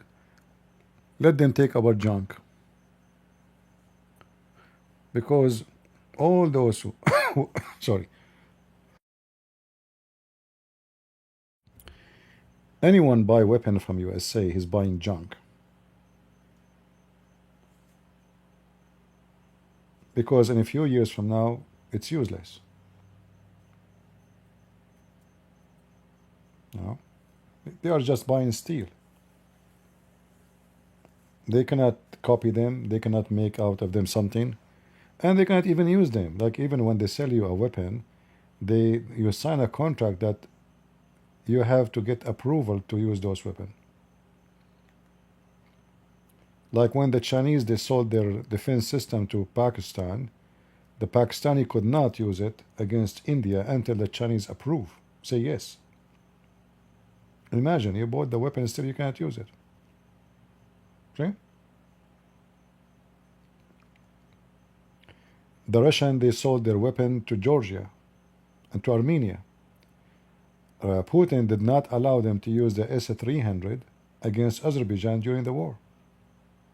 He wanted them to lose the war. so he can control them more. So those poor Armenian, they bought the weapon from Russia, and they said to themselves, "Ah, this will do good. This is S-300." But when the war started, Putin did not approve using it. So what the point of having those weapons if I cannot use it? I buy a gun from you and you have a condition. You tell me when you can use it, when I cannot. Did Trump lift the sanctions from Syria? Trump, he can lift only the executive order which is made by him or presidents. He cannot lift the sanctions which is coming from the Congress. That need the approval and the vote, because that became a law. In 2003, 2003, the Congress voted over a law to punish Syria. That is a law. You cannot change it. You cannot. Trump now, he can freeze it for 6 months maximum, but not more. So he can lift only sanctions is made as an like a president order, but he cannot stop the sanctions which is become a law except by the Congress. And until now nothing happened actually. He said he will lift the sanctions, but that will take time. I guess they have to negotiate more. You know, the Saudi prince, he want to outsmart the Qatari, so he asked for it before the Qatari asked for it. So the Syrian will say, "Oh, the one who did it to us is the Saudi, not the Qatari." I mean, it's life is funny. This guy is the head of Al Qaeda, and now today he's standing next to Trump. Few months ago, he was wanted in the CIA website, FBI website, every security agency of USA. $10 million in his head. Today he is standing next to Trump. The devil is very powerful.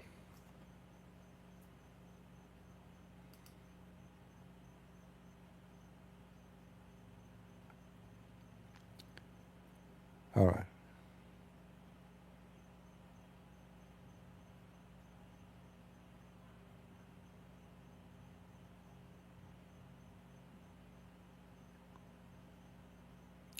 I see people are still talking about this lady Lubna. I'm not sure why this Lubna became very interesting. You know, I saw David Wood and Apostate Prophet making drama about her, and supposedly she is doing good work. In fact, I believe such people, they are very deceiving, because as David Wood, he said, Lubna, she is giving us a better image about Pakistani society. But is that really a true image about the Pakistani society? So those people, you remember when I speak about Islam, she said, "No, I did not leave Islam." You remember? So those people are very dangerous because they try to make Islam look nicer. So when you watch their video, you will say to yourself, "Oh, not all Muslims are the same. Look, she is a Muslim. She don't believe in this garbage. This is radical belief. Those are the extremists." But we know that this is not true. In Islam, there's nothing that's called extremist. Extremist Christian is a monk. True Muslim is a criminal. So those people, they are really dangerous because they try to represent, they call themselves Muslim and they insist they are Muslims. They never insult Islam. They never speak bad about Islam. And that will make them present Islam as in a new suit. So you can be more deceived. Like, not all Muslims are the same. Look, So don't be fooled by those, fake faces. I don't care if she contacted me or not. You guys are talking about her. Even David Wood, he posted a link for fundraise, a GoFundMe for her. I mean, it's a shame that we are going to fund a Muslim. She did not even deny Muhammad to be a prophet. Just because she have some tears in her face on live on camera. And do you think really someone he have a threat of his life, he will still go on in camera. And you know, I want to move out, but I don't have money. I quit my job. Why you quit your job? The one who quit his job, he have money. And those people in the UK, they get paid for their children's, they got welfare, they got a free health insurance, free education, and the father of her kids will pay for his kids too. But the Christians, they are very nice Christians, you know, GoFundMe, GoFundMe. I mean, the GoFundMe is the biggest scam ever from whoever he tried to use it, Christians or non-Christians. Anyone want to get rich, he may GoFundMe. And those emotional Christians, right away, they give money. I want to buy a car, GoFundMe. I want to move, the Muslims, they threaten me, GoFundMe. Oh, yesterday something wrong happened. I cannot tell you what happened. I called the police. What happened? They left a card in the front of her house. She want to tell us what happened. GoFundMe. You know? You want to be rich? You want to scam people? I mean, I'm not against somebody go for GoFundMe for something very serious. But are you serious? All those, if you check in the last year, all those who present GoFundMe, Christians or Muslims, the first thing you will notice that they are using you and fooling you. They are trying to make you be emotional to give them your money. What they do with the super chat? I mean, super chat is coming, the money coming like rain. Suddenly now they don't have money to move out. How much it costs to move out? If I live in here and then I want to move there and I'm renting here, nothing will change. I wouldn't move different place. I would still I will pay rent. Nothing changed. I will rent a U-Haul. How much is going to cost me to move out? 3,000, 5,000, not 200,000. GoFundMe.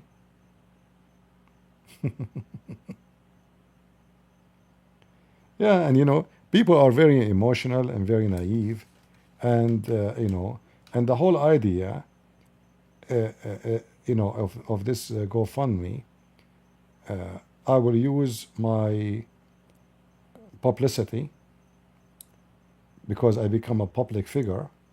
So many, they will be moved to support me, and if I am not decent, I will use that publicity to move their money from their pocket to my pocket by moving their emotion, making them feel guilty if they did not give me something.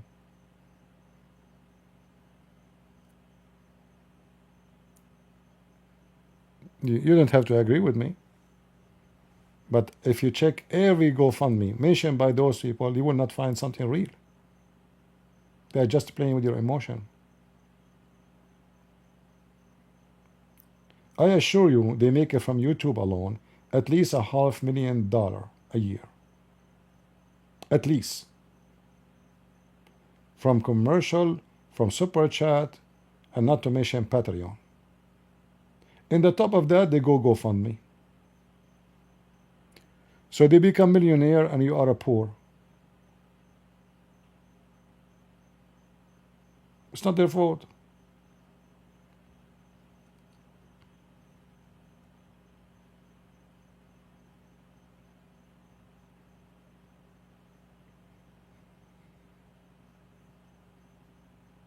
Right? It's not their fault, it's your fault.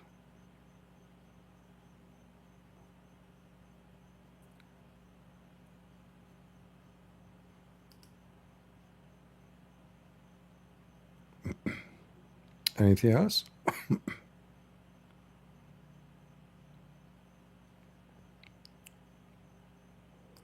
And you know, it doesn't matter how much you warn people, still they will give money. You know, people, they have good heart. Not because they are bad. No, this is not because they are actually, they are good people. They, you know, you move them, you move their emotion, and you make them feel guilty. Oh, this guy, he needs our support. You know, we should support him. So because you have a good heart, not because you are a bad person. This is not happening because you are a bad person.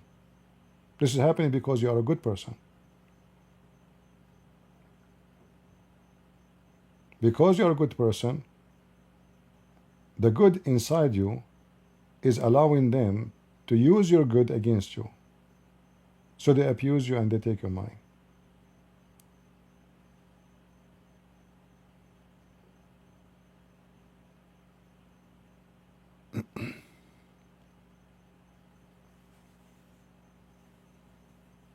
If I ever go for fund me, that's because I'm really bankrupt. I cannot really, I mean, something horrible happened. It have to be something horrible. Like I cannot even pay for my, I mean, even, like I told you before, I spent the whole year, God is my witness, the whole year without heater. And the temperature go to minus 17, minus 18 centigrade. One night, all the pipes in my house, they start boom, boom, boom. I thought the Muslims attacking me, throwing grenade. I was asleep. It was like, night time. And then suddenly, boom. What happened? It sounded like a real grenade. It was the pipe explode. 1 year, and I go live every day. My fingers are shaking. They are blue. Even the tip of my fingers are blue. God is my witness. I never mentioned to anybody that I cannot fix my heater. In fact, the heater was fine. The company, they block my gas because they said there's a leak and they will not let my gas run to my heater. In the beginning, we thought it's the heater have a problem. It turned to be there's a leak, and the leak is inside the house. It's not the company mistake, supposedly. So they said we will not connect your gas line unless you fix the plumbing, the gas line. And that is a big project because you have to destroy walls, the ceiling, the pipe go through the ceiling all the way to the. I don't have the money. I never mentioned once what I'm going through the whole year. Otherwise, I can go and say, guys, I'm sure one of you can pay for my heater fix. One of you, one donation. I'm very sure that one of you will be happy to do it. Not 10. No need for 10. I never mention it. So imagine how urgent it is. In such a cold, when you turn this electric heater, they are useless. They don't do anything. They don't feel anything. The only heat can be useful either gas or wood. And I don't have a chimney. I don't have any. So nothing will heat your house except gas.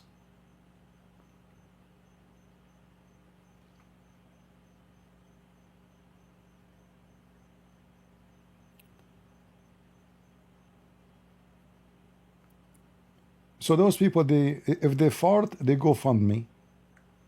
If somebody say a word for them, go fund me. I need a new car, go fund me. I want to move out, go fund me. The Muslim, they put something, they came to my house, my name is Lubna, I'm crying, Christian, go fund me. Not the Muslim, go fund her, the Christians. What about we go fund those Christians in Nigeria who the Muslim cut their head and they have many orphans and they burn their houses?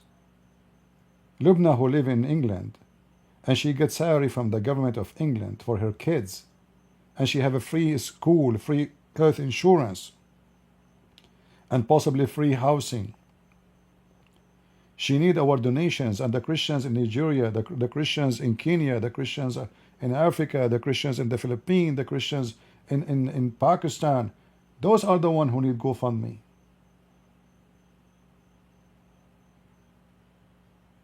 We give our money to the rich.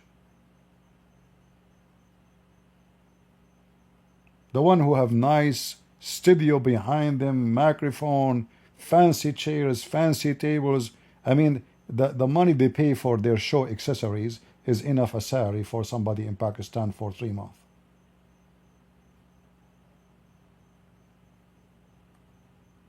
The children in Pakistan, the Christians who've been raped and killed, did not move your heart, but a guy who or a woman, she is threatened by Muslims, you want to donate?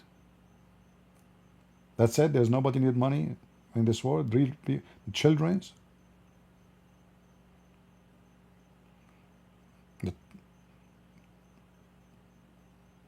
For you, they become celebrity.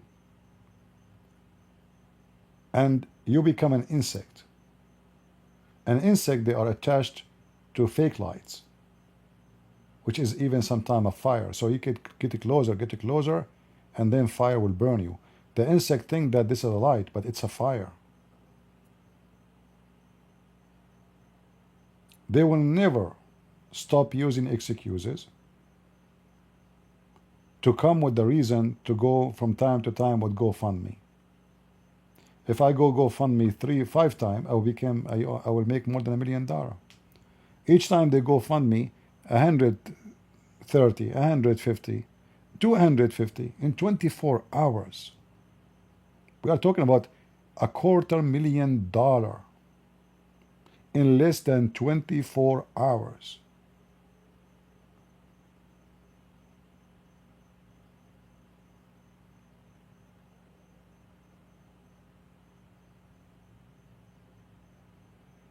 What a great business.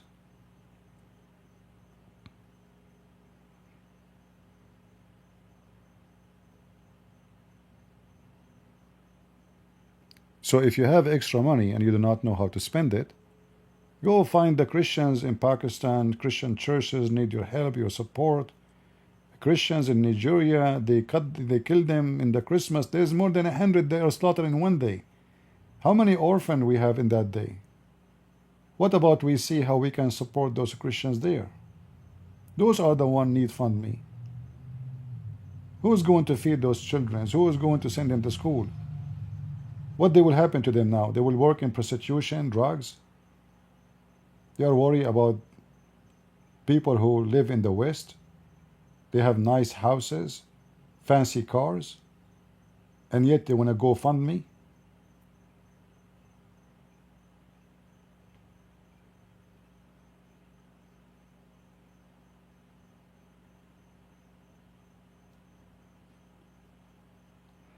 Again, I say my opinion. You don't have to agree with me.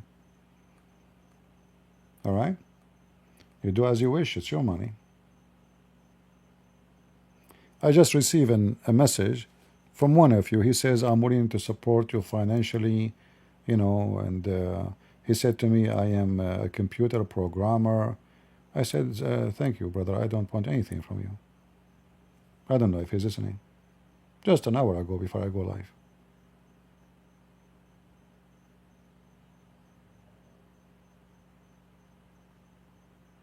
I will not say his name.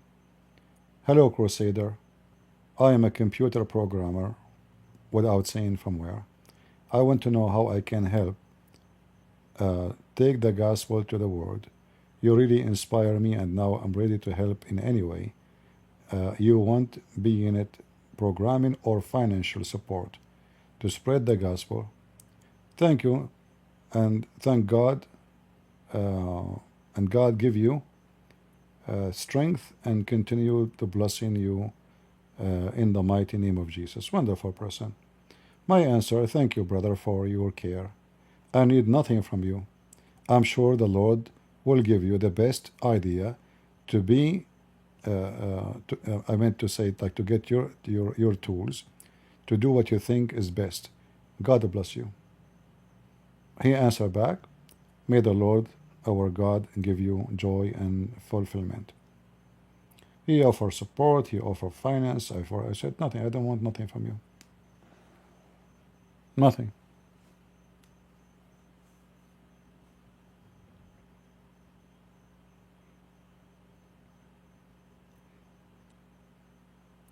Should I lie to him and say I need you to do the things to me?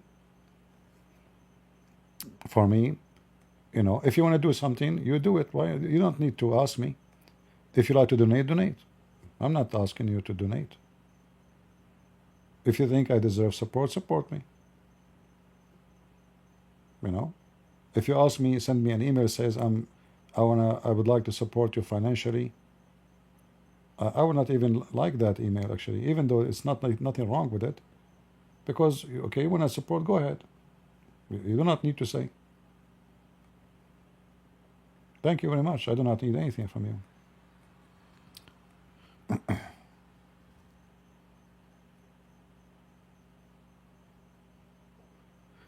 Yeah, we want the videos to spread and to become more reviewed. But I don't know what to do actually. I mean, I try to make them short. Still, they have low view. And the funny is, you guys, you take my video, you put it in your channel, you have 10 times more view than me. It's very funny. Like if we look at for videos or my Muslim debate, like even the one in last week, and we look for them in websites or channels other than my channels, you will find that they have, like my video have 20,000, they have 50, 60, 70.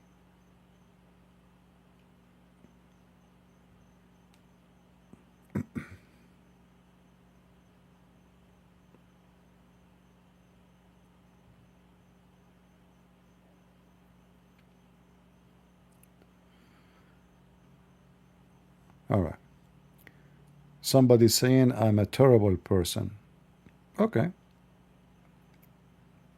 You can say as you wish.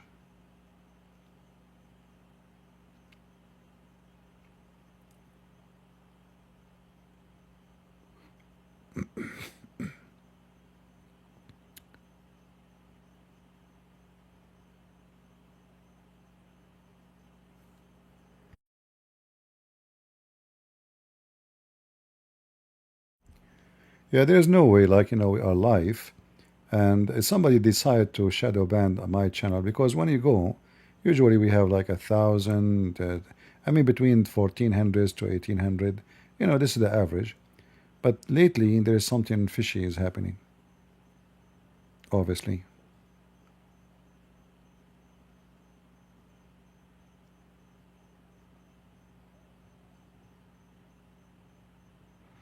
Yeah, I understand.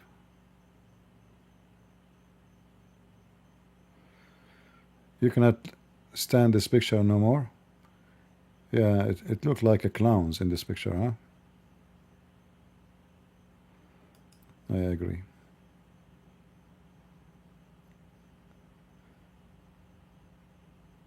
We will put something nicer. Something will encourage you to go to heaven.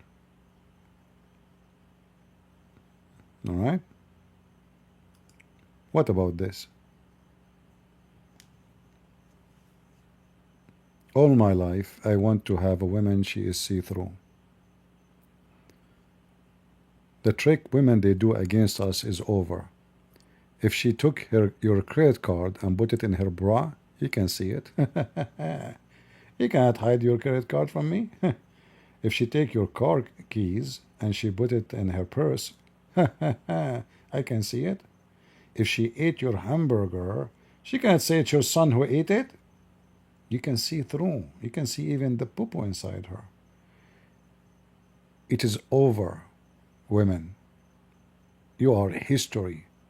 In the heaven, you are a jellyfish. You cannot hide anything from us. Even the marrow of your bones, we can see it. And by the way, I don't know, it's for me it's so attractive. I always like soup with bones. I don't know if you have the same taste of food like me.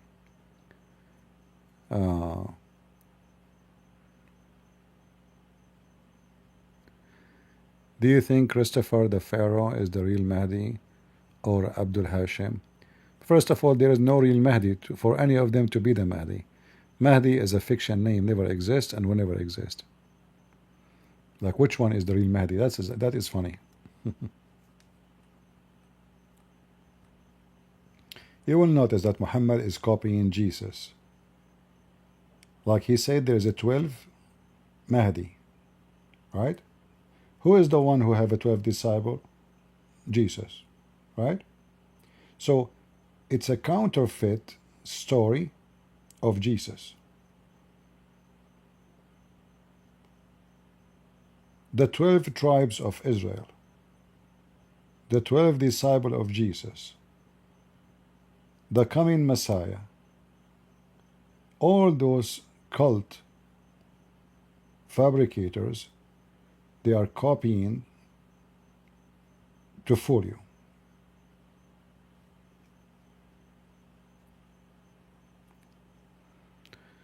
I don't know if this I hope that this picture is not tempting for the males in the chat. I hope you will behave yourself. Muslim, don't touch yourself. I know you. All right? This is the Crown Prince of Saudi Arabia.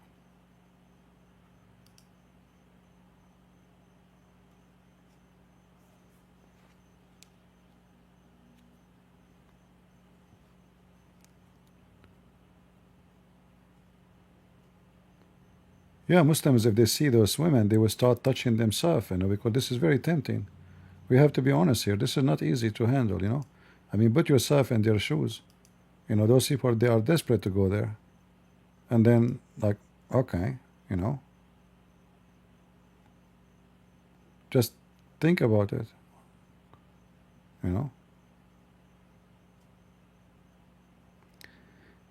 You are a complicated guy. Please be nice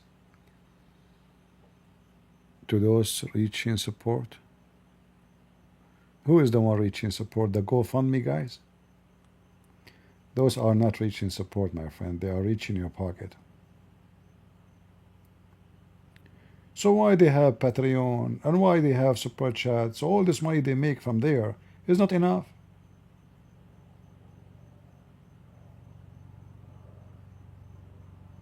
What complicated guy? It's you who need support. You need fund me. You cannot pay your bills.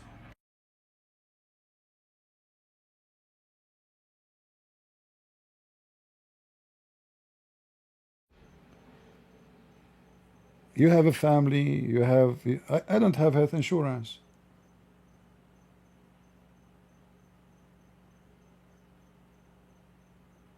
Why I'm not paying for health insurance? I'm trying to save some money. Like we get older, maybe you have a little security for the future. Otherwise, it's better to have health insurance. It's not like it's not a brainer, but it's expensive.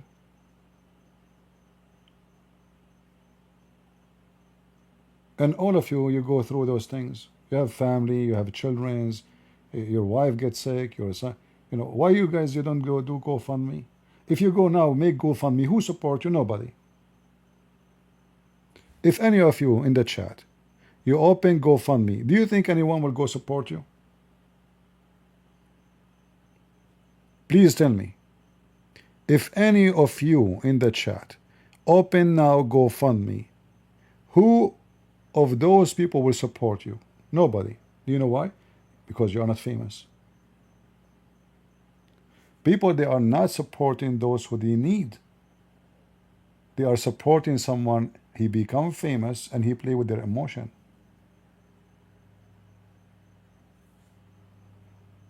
Otherwise, if you need something now, if your wife she needs a surgery, if you have cancer, if you go fund me, nobody will help you. You need somebody to promote you. Somebody famous say, guys, go and help this guy. Suddenly everybody will go. Because the famous guy said so. Not because you need it. Are you getting my point?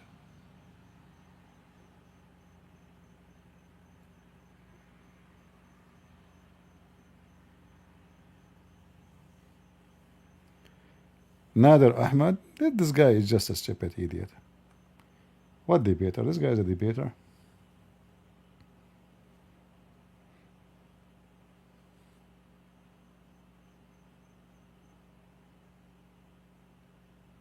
I hope none of you will need the support of anybody. But if you think about it, go. Give it a try. Go fund me. You will wait 24 hours, 2 days, 3 days, 4 days. Nobody donate to you. Nobody. Even maybe you are the best man, need help. Or women. Because you are not the famous guy. If Andrew Tate, with all the hundreds of millions of dollars, he say go fund me, people will go fund him. Trump himself, he keep asking people for donation. I mean, this guy, he owns airplanes. He owns cities. You cannot afford to stay in his tower for one night. He need your donation. And you give him donation. Something weird, with the mind of people. Am I wrong? Is it true that people give donation to Donald Trump? He just get an airplane, it costs $400 million. And then you cannot get his hat for free. You have to pay for it a lot of money. And the hat is made in China. Make it China great again.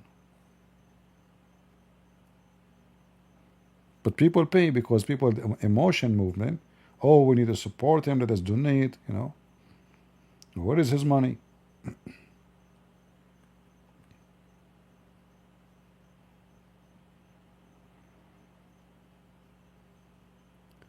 What your take in Douglas Murray? I think I saw one of his video or two. I don't know much about him really to make too much comment. But I don't remember anything negative in the video I saw.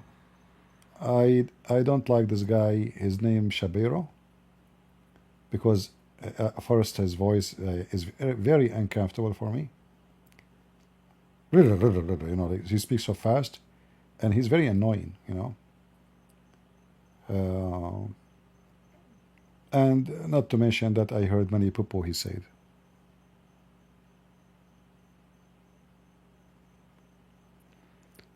Guys, am I tempting you too much? I will change. I will change the picture for you because I noticed some of you are being tempted. Okay. This is AI made. Very beautiful, actually. You can print it and put it in your room. What is my favorite thing to do?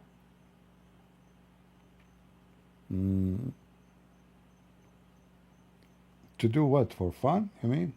I mean, my favorite thing is to hear somebody, after speaking to him many hours, accepting Christ.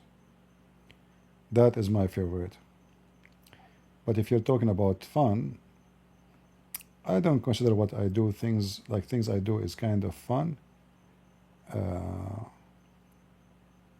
There's things you love to do, but not because it's fun,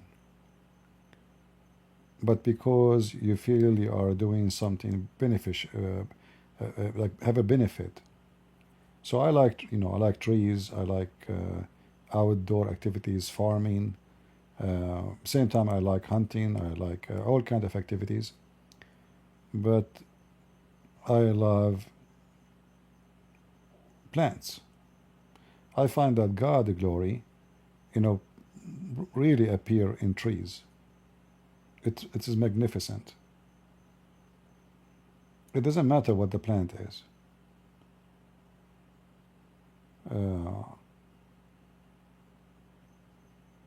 Because like in life today we are too much into technology and screen and TV, and we need something real, not digital. I mean, even the images we see is digital. So trees is extremely beautiful. If you look at the leaves of any kind of a tree, it's an amazing design. If you look at the flowers, if you look even at the like a little tiny plant in the ground, like there's some roses or flowers in the size of your fingertip, so small. If you zoom in, you will see how beautiful they are. So you decide really what is your joy and how your joy will be. I love looking at the cloud in the sky. They are so beautifully designed. The construct between the color of the sky and the cloud, the water, the rain. I mean, God is amazing. And if you teach your eyes how to taste the beauty, you have to teach your eyes how to taste it, because many of us, we see things but we don't see the beauty, and because we take things for granted. But if you teach your eyes how to enjoy the beauty, how to see the details, you will be amazed and you will become a better believer.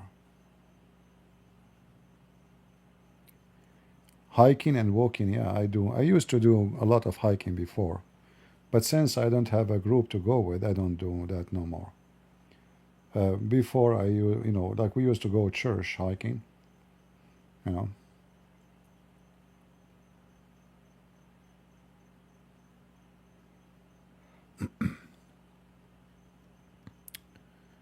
Uh,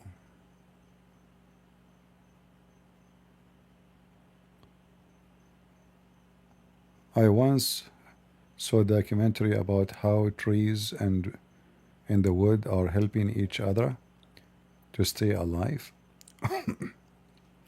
Well, there is a balance. Like there is a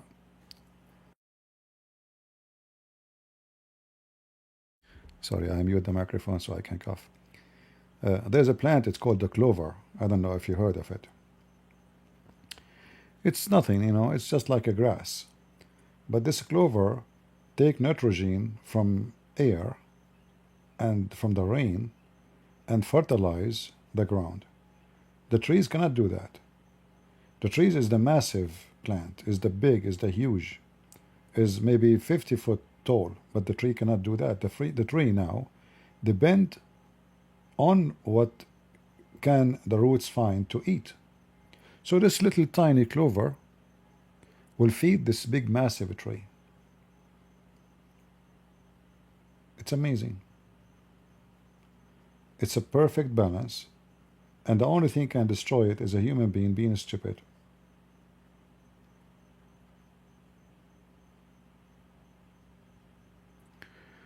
We give value after we lose something. True. Human beings don't appreciate what he have until he lose it. Like you have your teeth all your life, until one day your teeth is in pain. Oh man, what happened? And then you take them, and then you start talking like Zuckerberg. Christian Prince, first of all, I have to say to you, you are a big fat liar, and I'm going to get you busted. And then you spit all over, and then you pay a lot of money to go and fix it, so people will not, you know, look at you in bad way. So your teeth is in your mouth all your life. You never appreciate them. You never felt about them. Same as your eyes. You don't know what eyes mean until you become blind. You don't know how lucky you are to be able to see. You don't know how lucky you are to be able to walk until you see somebody in a wheelchair. This is why I said to you, you have to teach your eyes how to see details of things around you. When you start seeing details, you have a better choice to see appreciation or to appreciate what you have. Yeah.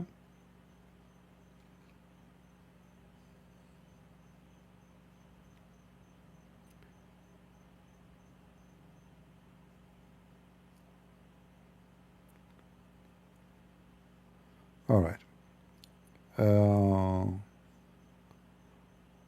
Anything else?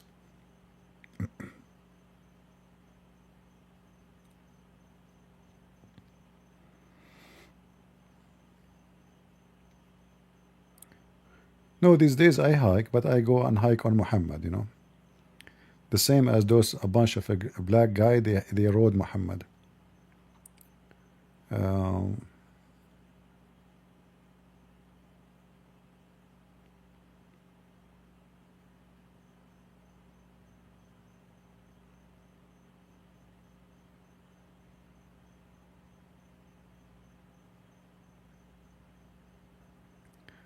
I personally think that Dr. Edip, this guy, he debated me supposedly, and he ran in the half of the debate. Go watch it.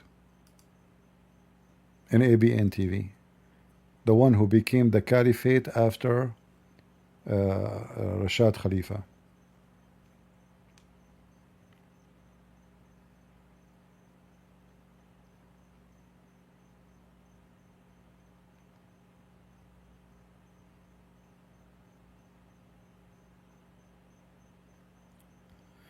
All right. Anything else?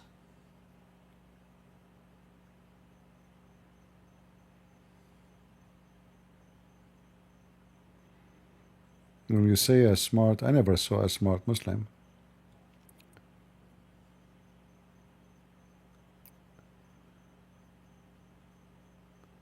How is my health? My health is fine, thank Lord. I just have like few days of I have a flu, which happen every like 2 years, something like that.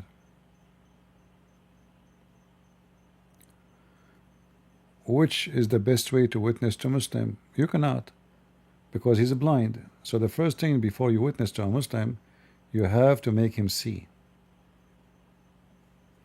Otherwise, you cannot witness to a blind.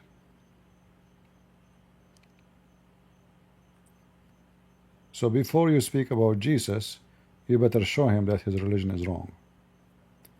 And then when he starts noticing that his religion is wrong, he will be like a small cat, start opening her eyes. Like when the cat are born, they look like blind, you know. So then their eyes will start opening slowly. So before you, this is the mistake of Christians. When they speak to a Muslim, they start talking about Jesus. Jesus loves you. This is not how you talk to him. Wait. Step by step. This guy, he been taught a lot of false information about you. So in order to make him listen to you about Jesus, you have to fight all the false information he received about Jesus before you speak about Jesus. How you do that? You prove to him that Muhammad is a false teacher and he never taught you anything true. After you reach that point, then you can go and say, okay, what about we talk about Jesus now? Like, you know, yesterday, right? We have this Iraqi gentleman, remember? The Iraqi who left Islam. So I spent talking to him for how long? I don't know, an hour and a half. At the end, he agreed to leave Islam. I did not start talking about Jesus. There's no point. You have to show him first that what he is following is false. It's like, you know, you have a computer, and the computer have a virus. So what do? You install the software again and again? No, you have to delete the virus first. You have to format the computer. Otherwise, installing the software again would not solve the problem. The virus is still there. So you have to get rid of the virus before you deliver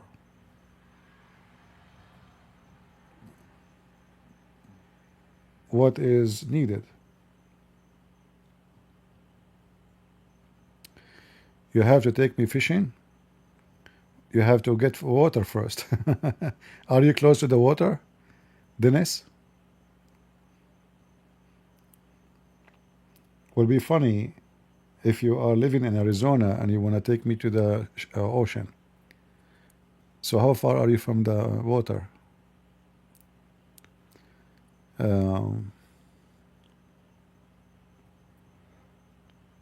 Thank you anyway for inviting me.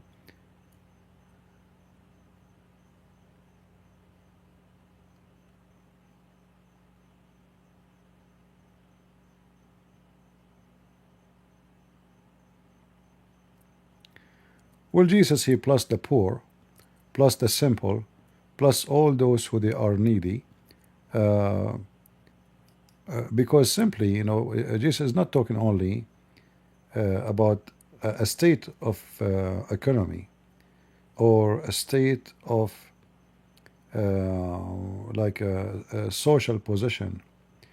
He's speaking about a state of a spiritual and social position. So people, they look down at people who they are simple. In fact, people will bully you if you are simple. They will make fun of you. If you are poor, people will look down at you.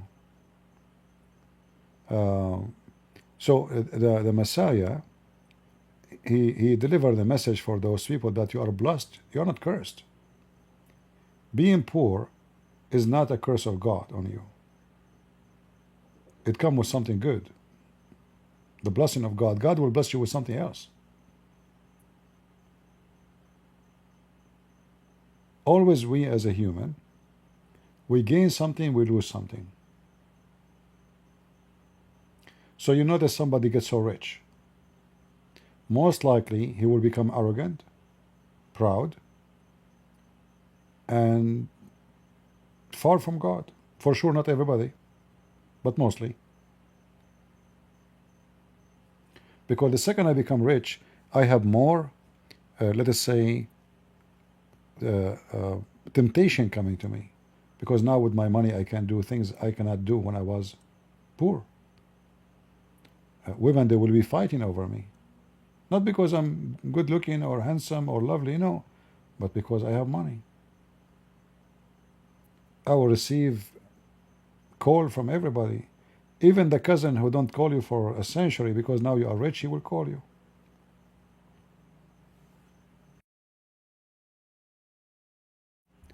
So money bring a lot of lose. Unless you are a person who maintain himself and keep himself simple, keep himself poor, which means you are rich now, but still you are poor. You don't act like the rich. You are not proud. You are not arrogant. You don't feel superior. You don't have supremacy. You are humble. So those who they are simple, they are humble. Those who they are poor, they are humble already. And God will give them something in return. For they are humble and they are poor, and they did not deny God. They should be angry from God. Why does guy have a house and I have a leak in my house? I don't even have a house. Why I'm living in a slum and somebody live in a villa? So if somebody he live in a very poor society, still he believe this person he receive a blessing from the Lord, others did not receive, because everything is against him to believe. His life is misery. Why he will believe?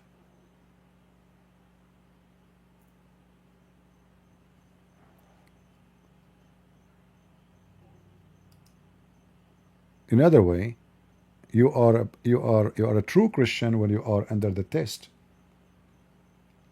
And you will be tested either way. When you are poor, when you are healthy, when you are sick, and when you are rich.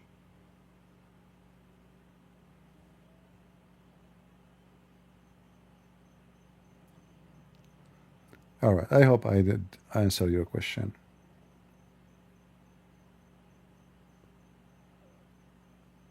Again, I know I give you my answer. I know as I understand. The Bible is a very beautiful book. It's simple. Does Jesus love wicked people? No. And we have tons of verses in the Bible says no. God don't love the wicked. This is why the Lord says, I mean, we say that every time I go live, right? Peace for those who love peace, and no peace for the wicked, the Lord said. What peace mean? What the word peace present? When we say the Lord says peace to you, the Lord, he love you. You're protected. You are the good ones. And the word good here is relative to the human, not to God. So you have peace between you and the Lord. That means you are not in the side of the wicked. If you are a wicked, there's no peace between you and the Lord, because you are the evil in this earth. So God loves to save you, but God don't love the wicked. And I know some priests, they will say to you, no, God love everybody. That's not true. The Bible says, for God loved the world, he sent his only begotten son, right? They will say to you, okay, it says he loved the world, and the world full of wickedness. No. God loved the world in the meaning, he sent his son to save mankind, not to love their wickedness. And all the teaching of Jesus is about warning you against your wickedness. So Jesus, he came to save you from the wickedness, not the opposite. He don't take you with your wickedness. You have to leave. You carry your cross or you carry your wickedness. What you want? Which one? You cannot carry the cross and you have wickedness with you. You see, a minute ago we speak about the poor is blessed. Why? Because simply he should be upset for his being poor. He have less. He's not giving what others been given. Maybe he's the lowest in society. In food, in clothing, in housing, in everything. Yet he believe. So the one who carried the cross, he's blessed. But the cross comes with pain. So he chose to carry pain over party, wickedness. The one who carries his cross, will enter the kingdom of the Lord, and the one who carry his wickedness, he will go to where the wicked people will be. That is hell. So if somebody says to you, God love everybody, it's true and false. God love everyone to be saved, but don't love everybody with his wickedness. Jesus says, I came for the sick, not for the healthy. But doesn't mean that he come to the sick because he loved their sickness. He come to the sick to save them from their sickness. The same as the doctor come to you to give you medicine so you can be healed. But if you refuse to be healed,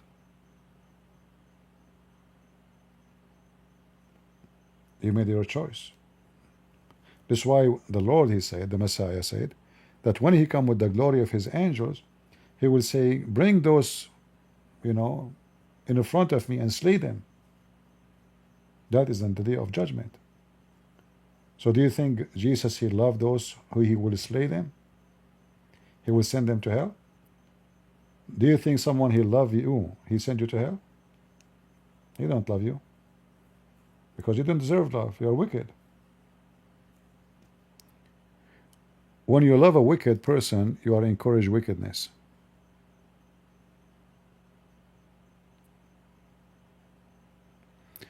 Thank you, Mitt, for the advice. And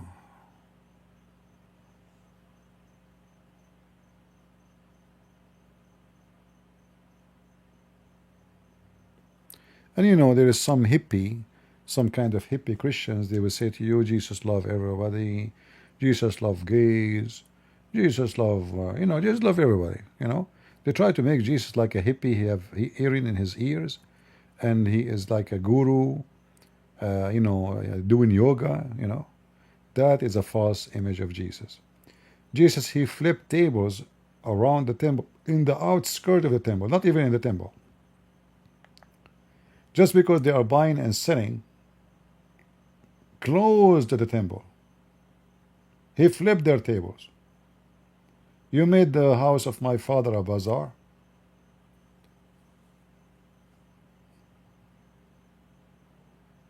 He was so angry from their wickedness.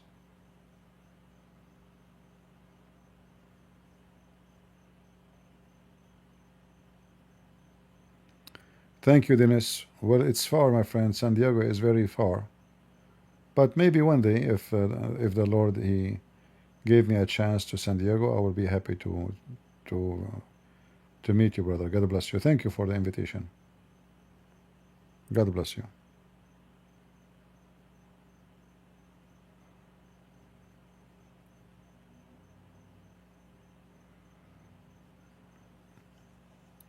All right. Anything else? What is your advice for those of us feeling discouraged and worn out? I get discouraged every day.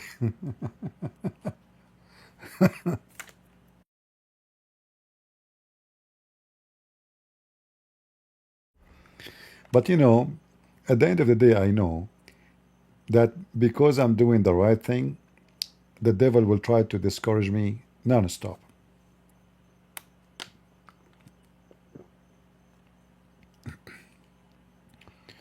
So I say to you, discourage is an act of surrender. I will give you an example. When I decide to go and speak against Islam, like now my English is way better than before. So imagine somebody, his English is broken. He make a lot of mistakes when he speak. And I'm talking about language mistakes.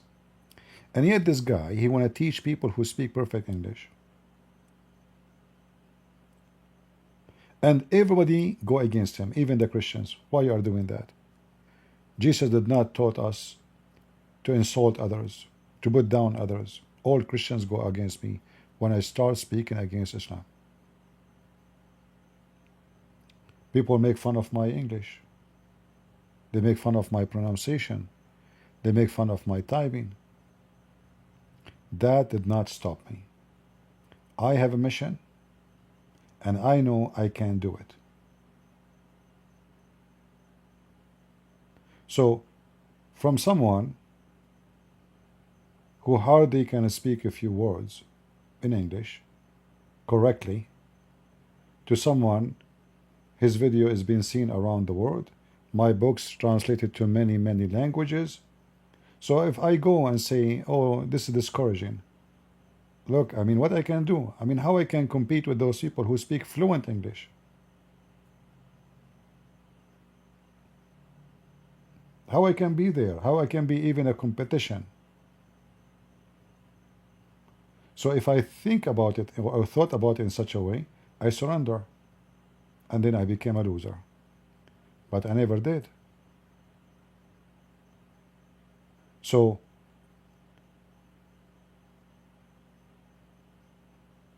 I have no problem to surrender if I discover that I'm wrong. You know what I mean? Like, that's it. Obviously, I'm wrong. You know, like, I'm not going to repeat the same mistake. But if I know and I'm sure that I'm doing the right thing, and then I surrender, that means I surrender the right to do the wrong. I decide to switch from doing the right thing to do the wrong thing. So, discourage is a decision you make.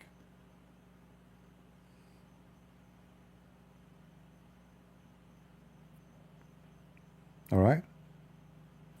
First time I went in the chat ever, and I mentioned that to you, and you know, I don't mind to make fun of myself. So first time I go to a chat, I said hello guys. It was a chat room in Paltalk. They bounced me out.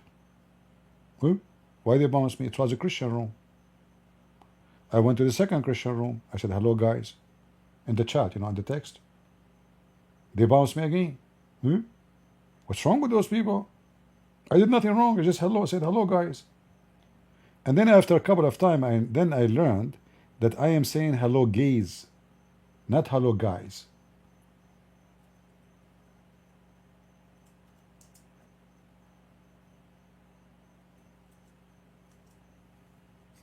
Oh, sorry.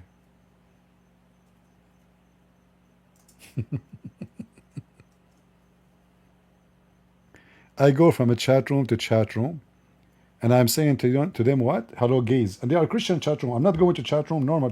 I'm going just to Christian chat rooms. Hello gays. But this is not what in my mind. I'm saying hello guys, you know. And I felt so upset. I mean, what's wrong with those people? First room, second room, and those are the Christian. Why are you being so rude to me? I did nothing wrong. So this is how bad it is, you know. Hello guys is hello gays, you know. So imagine this guy, hello gays, is going to teach millions.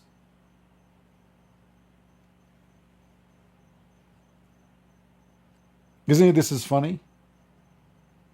Embarrassing? But you see, when you are, you know, you are confident about your knowledge. Okay, I know that I have, my English is very weak. I'm improving myself. I'm learning. Not the same as anything in life. But what I have, nobody have. Maybe my English is weak, but not my Arabic. Maybe my English weak, but my knowledge about Islam is undefeatable. So I know that what I have is a treasure many they will seek to have. They wish to have. So what is my weakness? Not speaking good English? That will be fixed. No problem.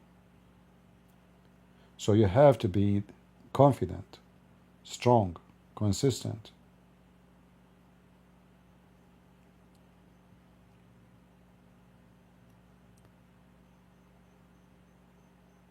And never be embarrassed by a weakness you have. That is not what embarrasses you. What is embarrassing is to be strong and stupid, strong and foolish.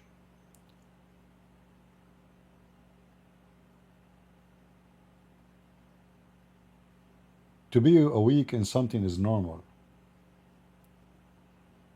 very normal. There is nobody speak all the languages. Nobody.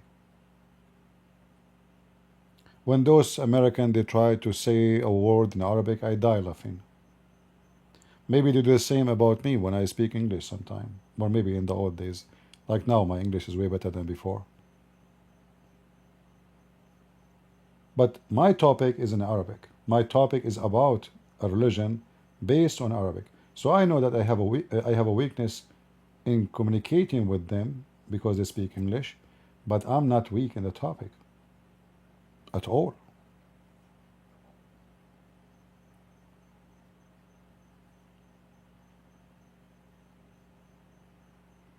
So either you surrender, you say, okay, I cannot do it. People will laugh at me. This is embarrassing. I'm not going to do that no more. Or you say, you know what? So what? My English is weak. Okay, I will improve it. What a big deal. It's just a language.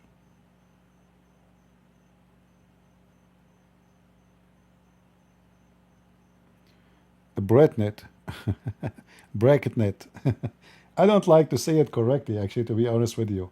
Like, there is many words in English I hate. Like basil. Like what? Basil. I mean, they could not find a better word for this basil. Basil. You feel like you want to vomit when you hear the word. So there's some words I don't like even to pronounce them correctly. I prefer to pronounce them wrongly as long as I'm comfortable with it.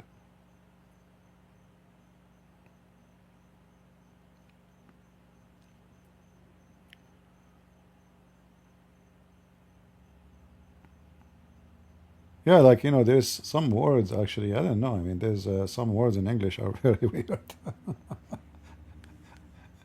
you know? I remember actually I was doing my master degree and I have a teacher. He is from, I think originally he's from China. He's a professor in nuclear. Hold on.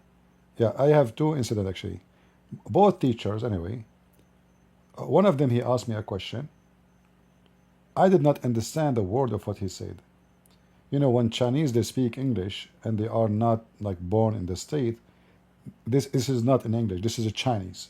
I have no idea. So I'm used to learn, like I can understand someone is an American asking me a question, but someone he is a Chinese asking me in English, I have no idea what he was saying.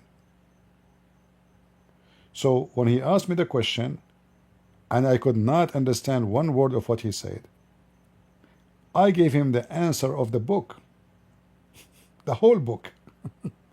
Same for the other guy, other teacher. I could not understand a word of what he's saying. And then he said, wow, that's good. That's a perfect answer, even though I did not understand the question. But I said to myself, what he will be asking me about? About the book he teach. Give him what he like. Otherwise, I have no idea what he asked for. Yeah.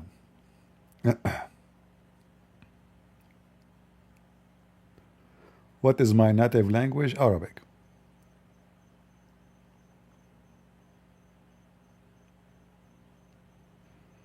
And additional to that, I speak the language of Gog and Magog. Aman Rabbi Aman.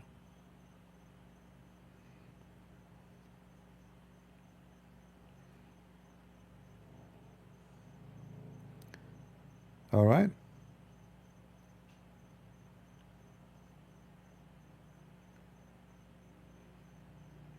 Those, by the way, is AI. I ask AI to create Gog and Magog for me.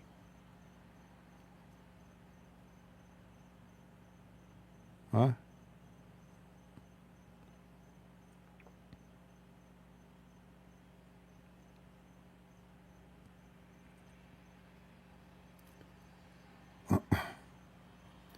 Why today is the modern era? I did not see any miracle hero like Moses, who had 10 pledge, Samson. No, there is miracles happen every day.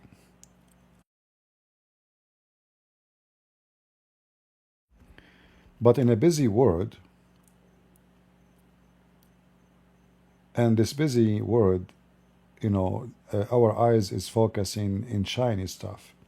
Like if you look at the news, if you open a program like TikTok, what is the most view? A woman showing her panty, a stupid idiot doing something pranks to somebody.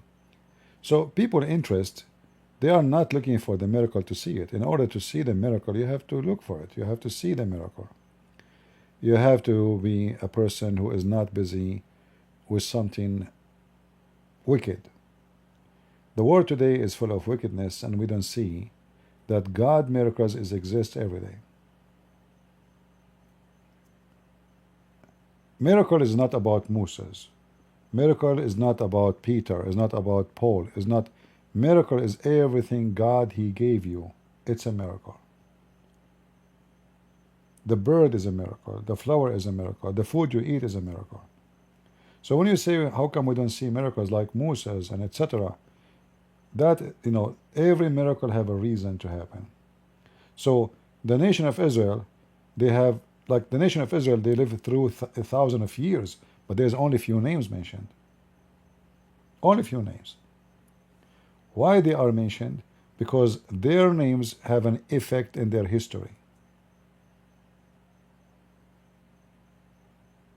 In our time today, there is a human, they have an effect like those heroes in our history, but nobody speak about them. And actually maybe we don't even know about them, but they are exist. There is people, they were able to spread the Christianity to tens of millions. In India, in Africa. Missionary, nobody speak about them, but everybody busy talking about the Pope, taking picture with the Pope. But the real one who spread the faith and they die for it, nobody talk about them.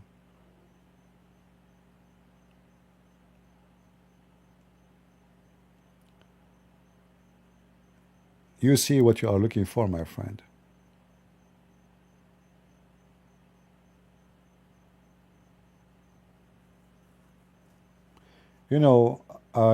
I don't turn light in my room. It might be like you say, maybe some of you will say, how come? Even since I was a kid, I go like from floor to floor, I don't turn the light. My mom, she said, why you don't turn the light for the stairs? I said, I don't want it. But you don't understand that I was trying to increase my skills of sensing things at dark. So I can go on the stairs without feeling down. It's total black, dark. I see nothing, but I can take the stairs so fast as if there is a light. Because I taught myself how to walk in the dark. Which is maybe not normal for some. They say, well, if you have light, why you don't want to turn on the light? Are you trying to save electricity?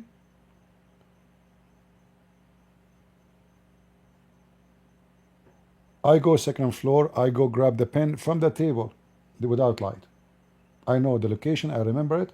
So I was teaching my memory how to remember things. Location, steps. So I'm not blind, but I was experiencing how the blind live, how they can increase their senses so they can survive. I don't have to. So it's a miracle that God gave you ability to do things you cannot do. But if you don't want to use the skills that God He gave you, you will never see it. So I learned that God gave a human being ability to see at dark without having eyes. And that based on learning, memorizing your steps, your location, your distance. It is a practice. Will make your memory, your brain function better. So any one of us, all of us, we have gifts of God, and either we ignore it and we throw it in the back of our head and we don't see it, or we try to look for it and use it.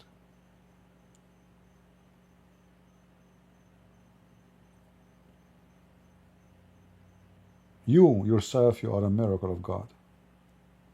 Yet you are wondering how come there's no more miracles. When you are born from your mother, this is a miracle. It's a greater than the miracle of splitting the sea.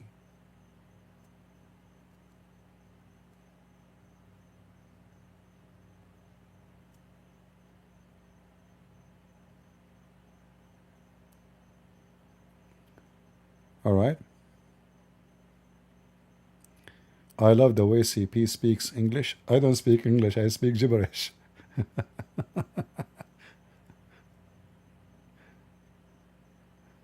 Oh boy.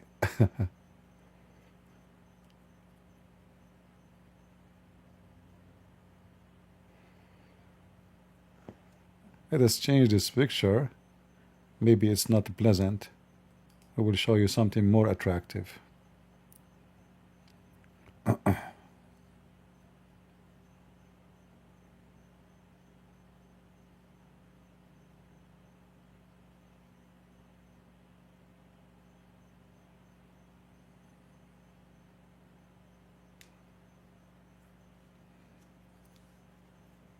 Yeah, my English is as long it's enough to communicate and deliver my, but sometimes I wish really that my English is better, because that can make my ideas way more better and clear. But because now I have limited words to use, so I'm short, let us say, of ability to deliver what I wanted to say. Like if I switch to Arabic now, I mean, I will be like 100%, like, when they measure a car, say 200 horses, 300 horses, the engine. So in English, you can say I'm 10 horses compared to myself. In Arabic, I will be 100 times more powerful.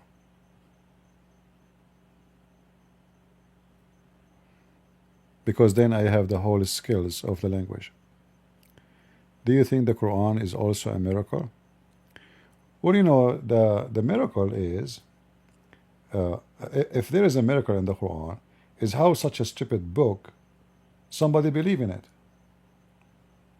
That's why I say, stupidity is amazing. So here I see a miracle of stupidity. Like you have to be so dumb to think that the Quran is a miracle.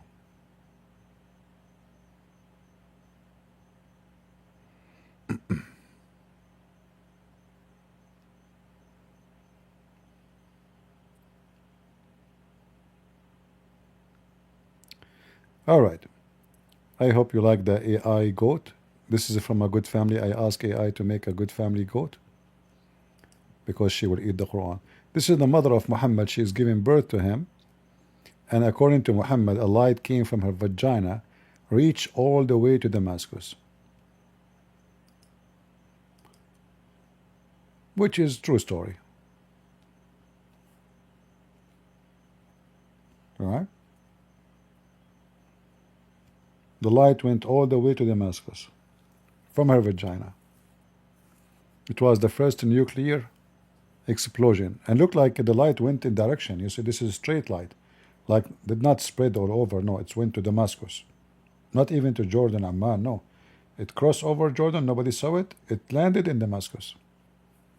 Yeah, the earth is flat anyway. You see, this AI is crazy, huh?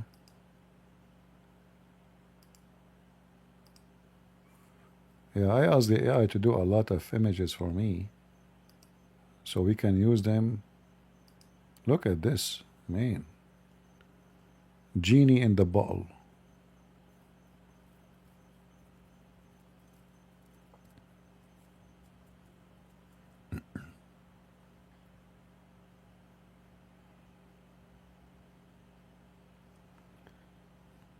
And this is not AI, this is real.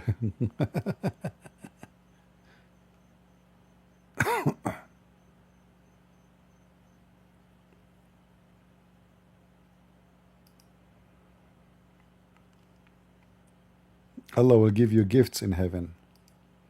You open your door, you find a box, have women and men in it.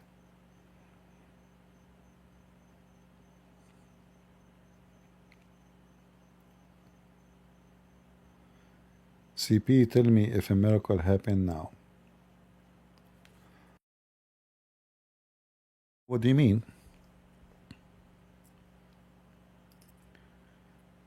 But I believe God, He never stopped making miracles.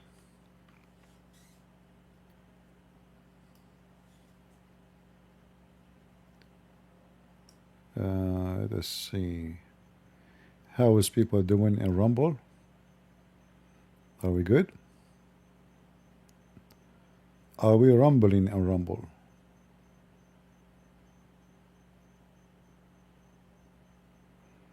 All right.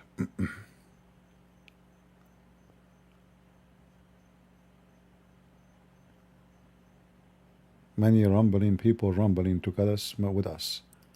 Rumble. Can I find an answer to my question? What is your question? And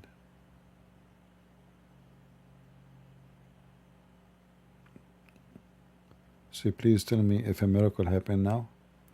I don't know. What do you mean? What do you mean if a miracle happened now? What does that mean? I don't know. If there's anyone can tell me how I can answer this question, can you tell me if a miracle happened now? What do you mean? Like, do you think I have information about everything happening in the world right now? Do you think I'm God who knows everything? How I'm going to tell you if a miracle happened now? No, no. What does that mean?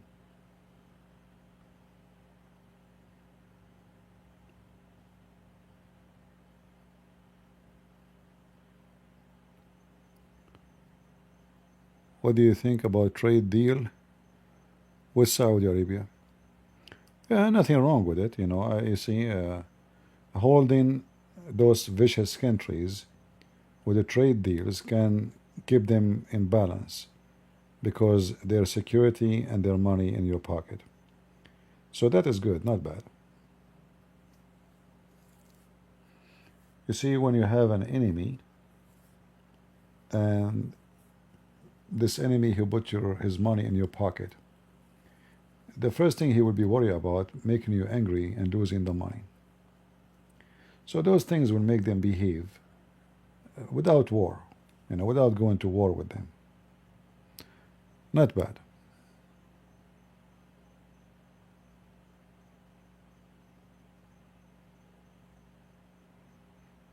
I'm not against having peace and you know, not war with Muslims, but at the same time we have to be careful. We know what they believe. We know that they are, you know, their religion is about war and conquering. So we have to be in balance and vigilant in the same time.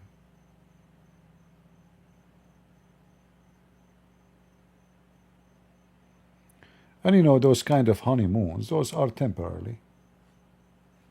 Like now they are praising Trump, etc. But tomorrow Trump will go. You know, the Democrat will come. The Democrat, they are not, you know, they have their agenda, and they will not support anyone don't support their agenda. And then the honeymoon will be over. Yeah, this is temporarily honeymoon.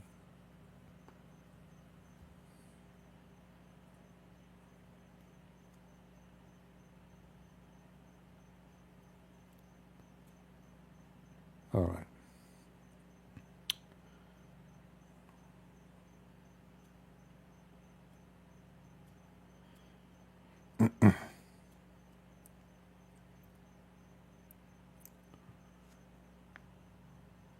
Anything else? Teach us regarding Muhammad real name. In fact, nobody really know the Muhammad real name. Like, you know, there is a, as an example, not limited, the people of Quraysh, they used to call Muhammad Mudhammam.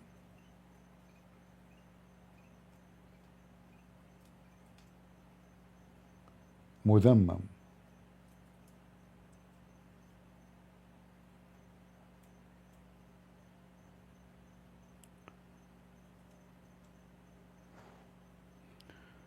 Let me show you on the screen.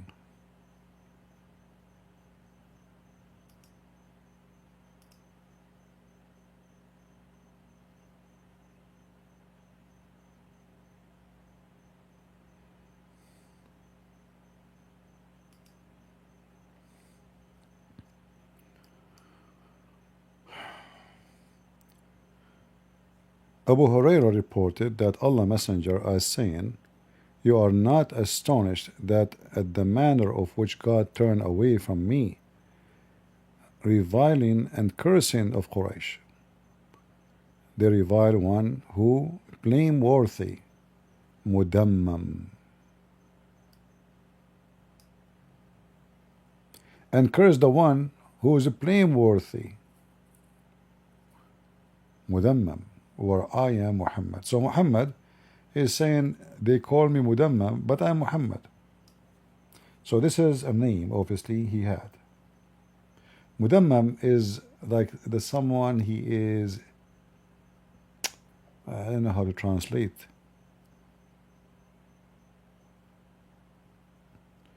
They are translating here that blameworthy. It's close actually, but it's more. It's like somebody is ugly in behavior, like he is really bad, trashy. So, and this is authentic, this is al-Bukhari. And here it says, mudammaman. Let us see what Google translated. Yeah, they translate it as a blameworthy. It's more than a blameworthy for sure. So obviously, Muhammad is not a real name of this person. He gave himself, or they gave him this name, so to praise him, to, let us say, to erase his previous bad history. Otherwise, the people of Quraysh, his tribe, they call him mudammam.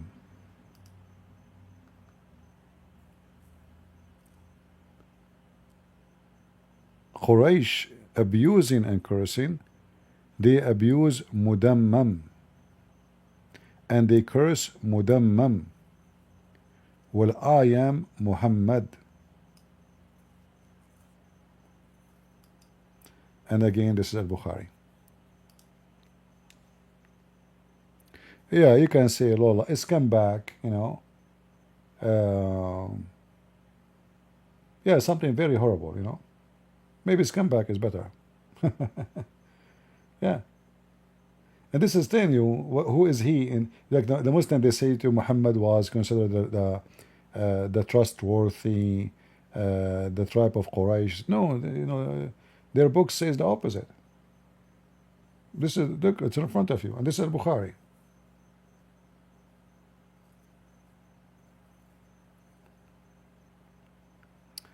Good morning, Sky.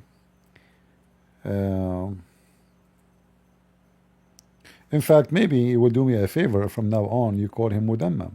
What do you think, guys? Shouldn't we call Muhammad Mudammam?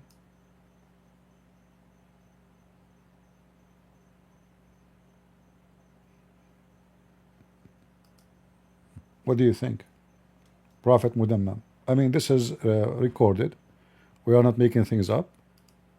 This is what his people call him. His uncle called him Mudammam.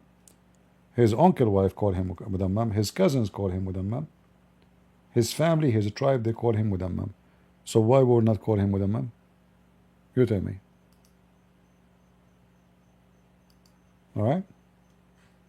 And this is the link if you like to save it to your favorite.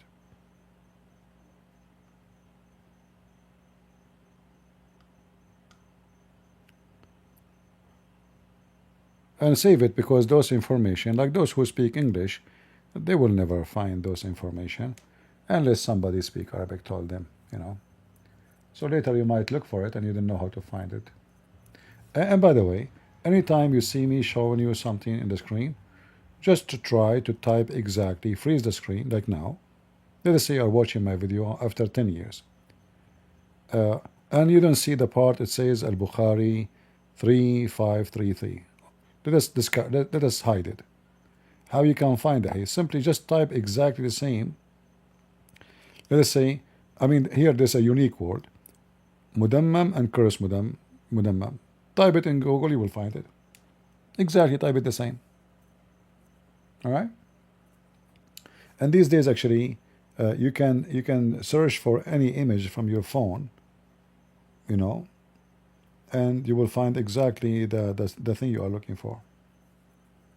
You can take it as an image. All right.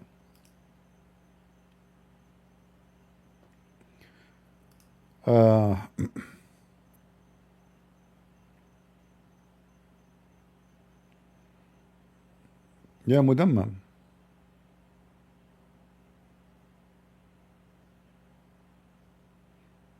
Actually, there's a song, Madam, Madam, Madam. You know, I don't remember. There's a guy. He played football, and they paid him a lot of money to convert to Islam, and he want to say the Shahada. Anyone remember the clip? Madam, Madam, Madam. So he want to say Muhammad. He said Madam, Madam, Madam, Madam, ta ta ta ta ta, Madam, Madam, ta ta ta ta, Madam, Madam. Anyone remember it? He's a Brazilian football player in Saudi Arabia. They paid him a big check to convert to Islam, and now he want to say the Shahada. So he said, say Muhammad. He says Madam, Madam, Madam, Madam. Let me see if I can find it.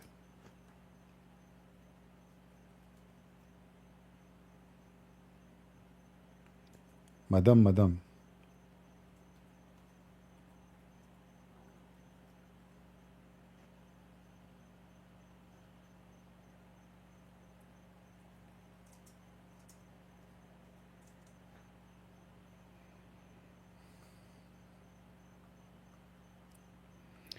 Here we go. But I hope YouTube would not give me a copyright, you know, for this video.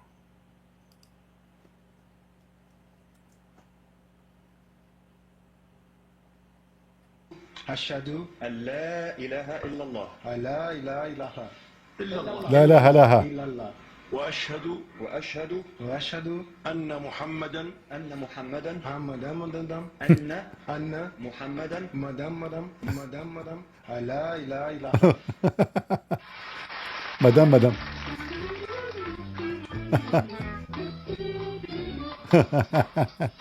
Madam, Madam.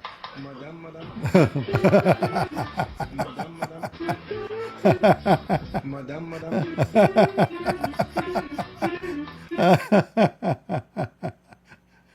That's a nice cartoon, you know. Madam, Madam. Say the name of Muhammad, please. La la la la la la. La la la la la la. Say the Shahada. Say Shahada. La la la la la la. And you can tell, like, really he care about Islam. You know, the fashion, coloring her hair blonde. Big chick, you know. Chick is big. إلا الله لا إله إلا الله La la la la. إلا الله إلا الله وأشهد أن محمدا Madam. أن محمدا Madam, Madam. So if you want, you can take the hadith we just showed you, because he is reading the name exactly as in the hadith, Madam, Madam. Mudammam.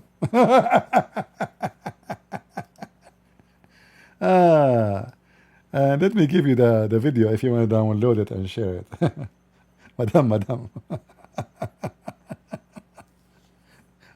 Dum dum da dum da dum. Madam, Madam. Da da dum da dum. Madam, Madam. Yeah, obviously they do not know anything about Islam. They just give him a check, says Shahada. Madam, Madam. You know? Dum dum da dum da dum. Madam, Madam. Dum dum da dum. Madam, da dum. Lord have mercy. You know, in certain time in Saudi Arabia, there's many Lebanese Christians, they go to work in Saudi Arabia. And, you know, they get a very high payment. Lebanese, when they work in the Gulf, they get really a very, very big salary. So if you are a Lebanese and you are a Christian, they offer you really a lot of money if you convert to Islam. So the news is spread in Lebanon that if you convert to Islam in Saudi Arabia, they give you £1 million, £2 million. You know, depends is your position. At least, we're talking about, like, you know, at least $600,000-$700,000. And this we are talking about long time ago. So what those Christian Lebanese do, they go to Saudi Arabia, they take the Shahada, they take the money, they come back to Lebanon, and they donate some of the money they brought back to the church and build a nice villa and buy a nice business. And he's a Christian in Lebanon. This is something I don't approve, but I mean, they knew that those dummy, they are willing to pay anything just for the sake of converting you to Islam. So you want to buy me? I'm not for sale. They go, they take their money, they build a church, they donate for, and then the Saudi, they notice that, I mean, a lot of Christian Lebanese come in saying Shahada, and they become out of money. I mean, the checks cannot, like the bank has become empty, Every week, like $2-3 million gone out, and Lebanese bring other Lebanese. Like, hey, where do you get the money? You just say Shahada, you go there, and you come back here, you're Christian, who care, So they go to Saudi Arabia, they take the Shahada, they get $1 million, they go back to Lebanon, they open a big business, he's rich, he have a villa, he donate to the church, and Aman Rabbi Aman. And those stupid Saudi, supposedly Allahu Akbar, we spread Islam in Lebanon. Madam. Madam. If you are from like a poor country, they will give you a few $1,000s, If you are, depend who you are, like what country you are coming from. So if you are from Egypt, the money is little. If you are coming from Somalia, very little. If you are African, very, very little. If you are European, the number is big, Depends where you're coming from. Yeah. Madam.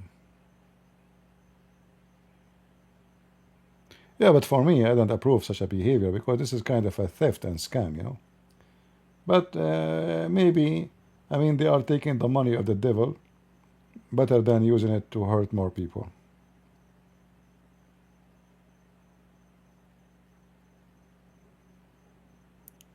All right, it's time for me to go and say hello to Madam. I hope we have a good time. Feel free to download my video, share it with your friends, and until we see you soon again, pray that the Lord will bless you all, and always remember that God is good, so is Jesus, and we are the crusade. Until I see you tomorrow, I pray good night, and God bless you.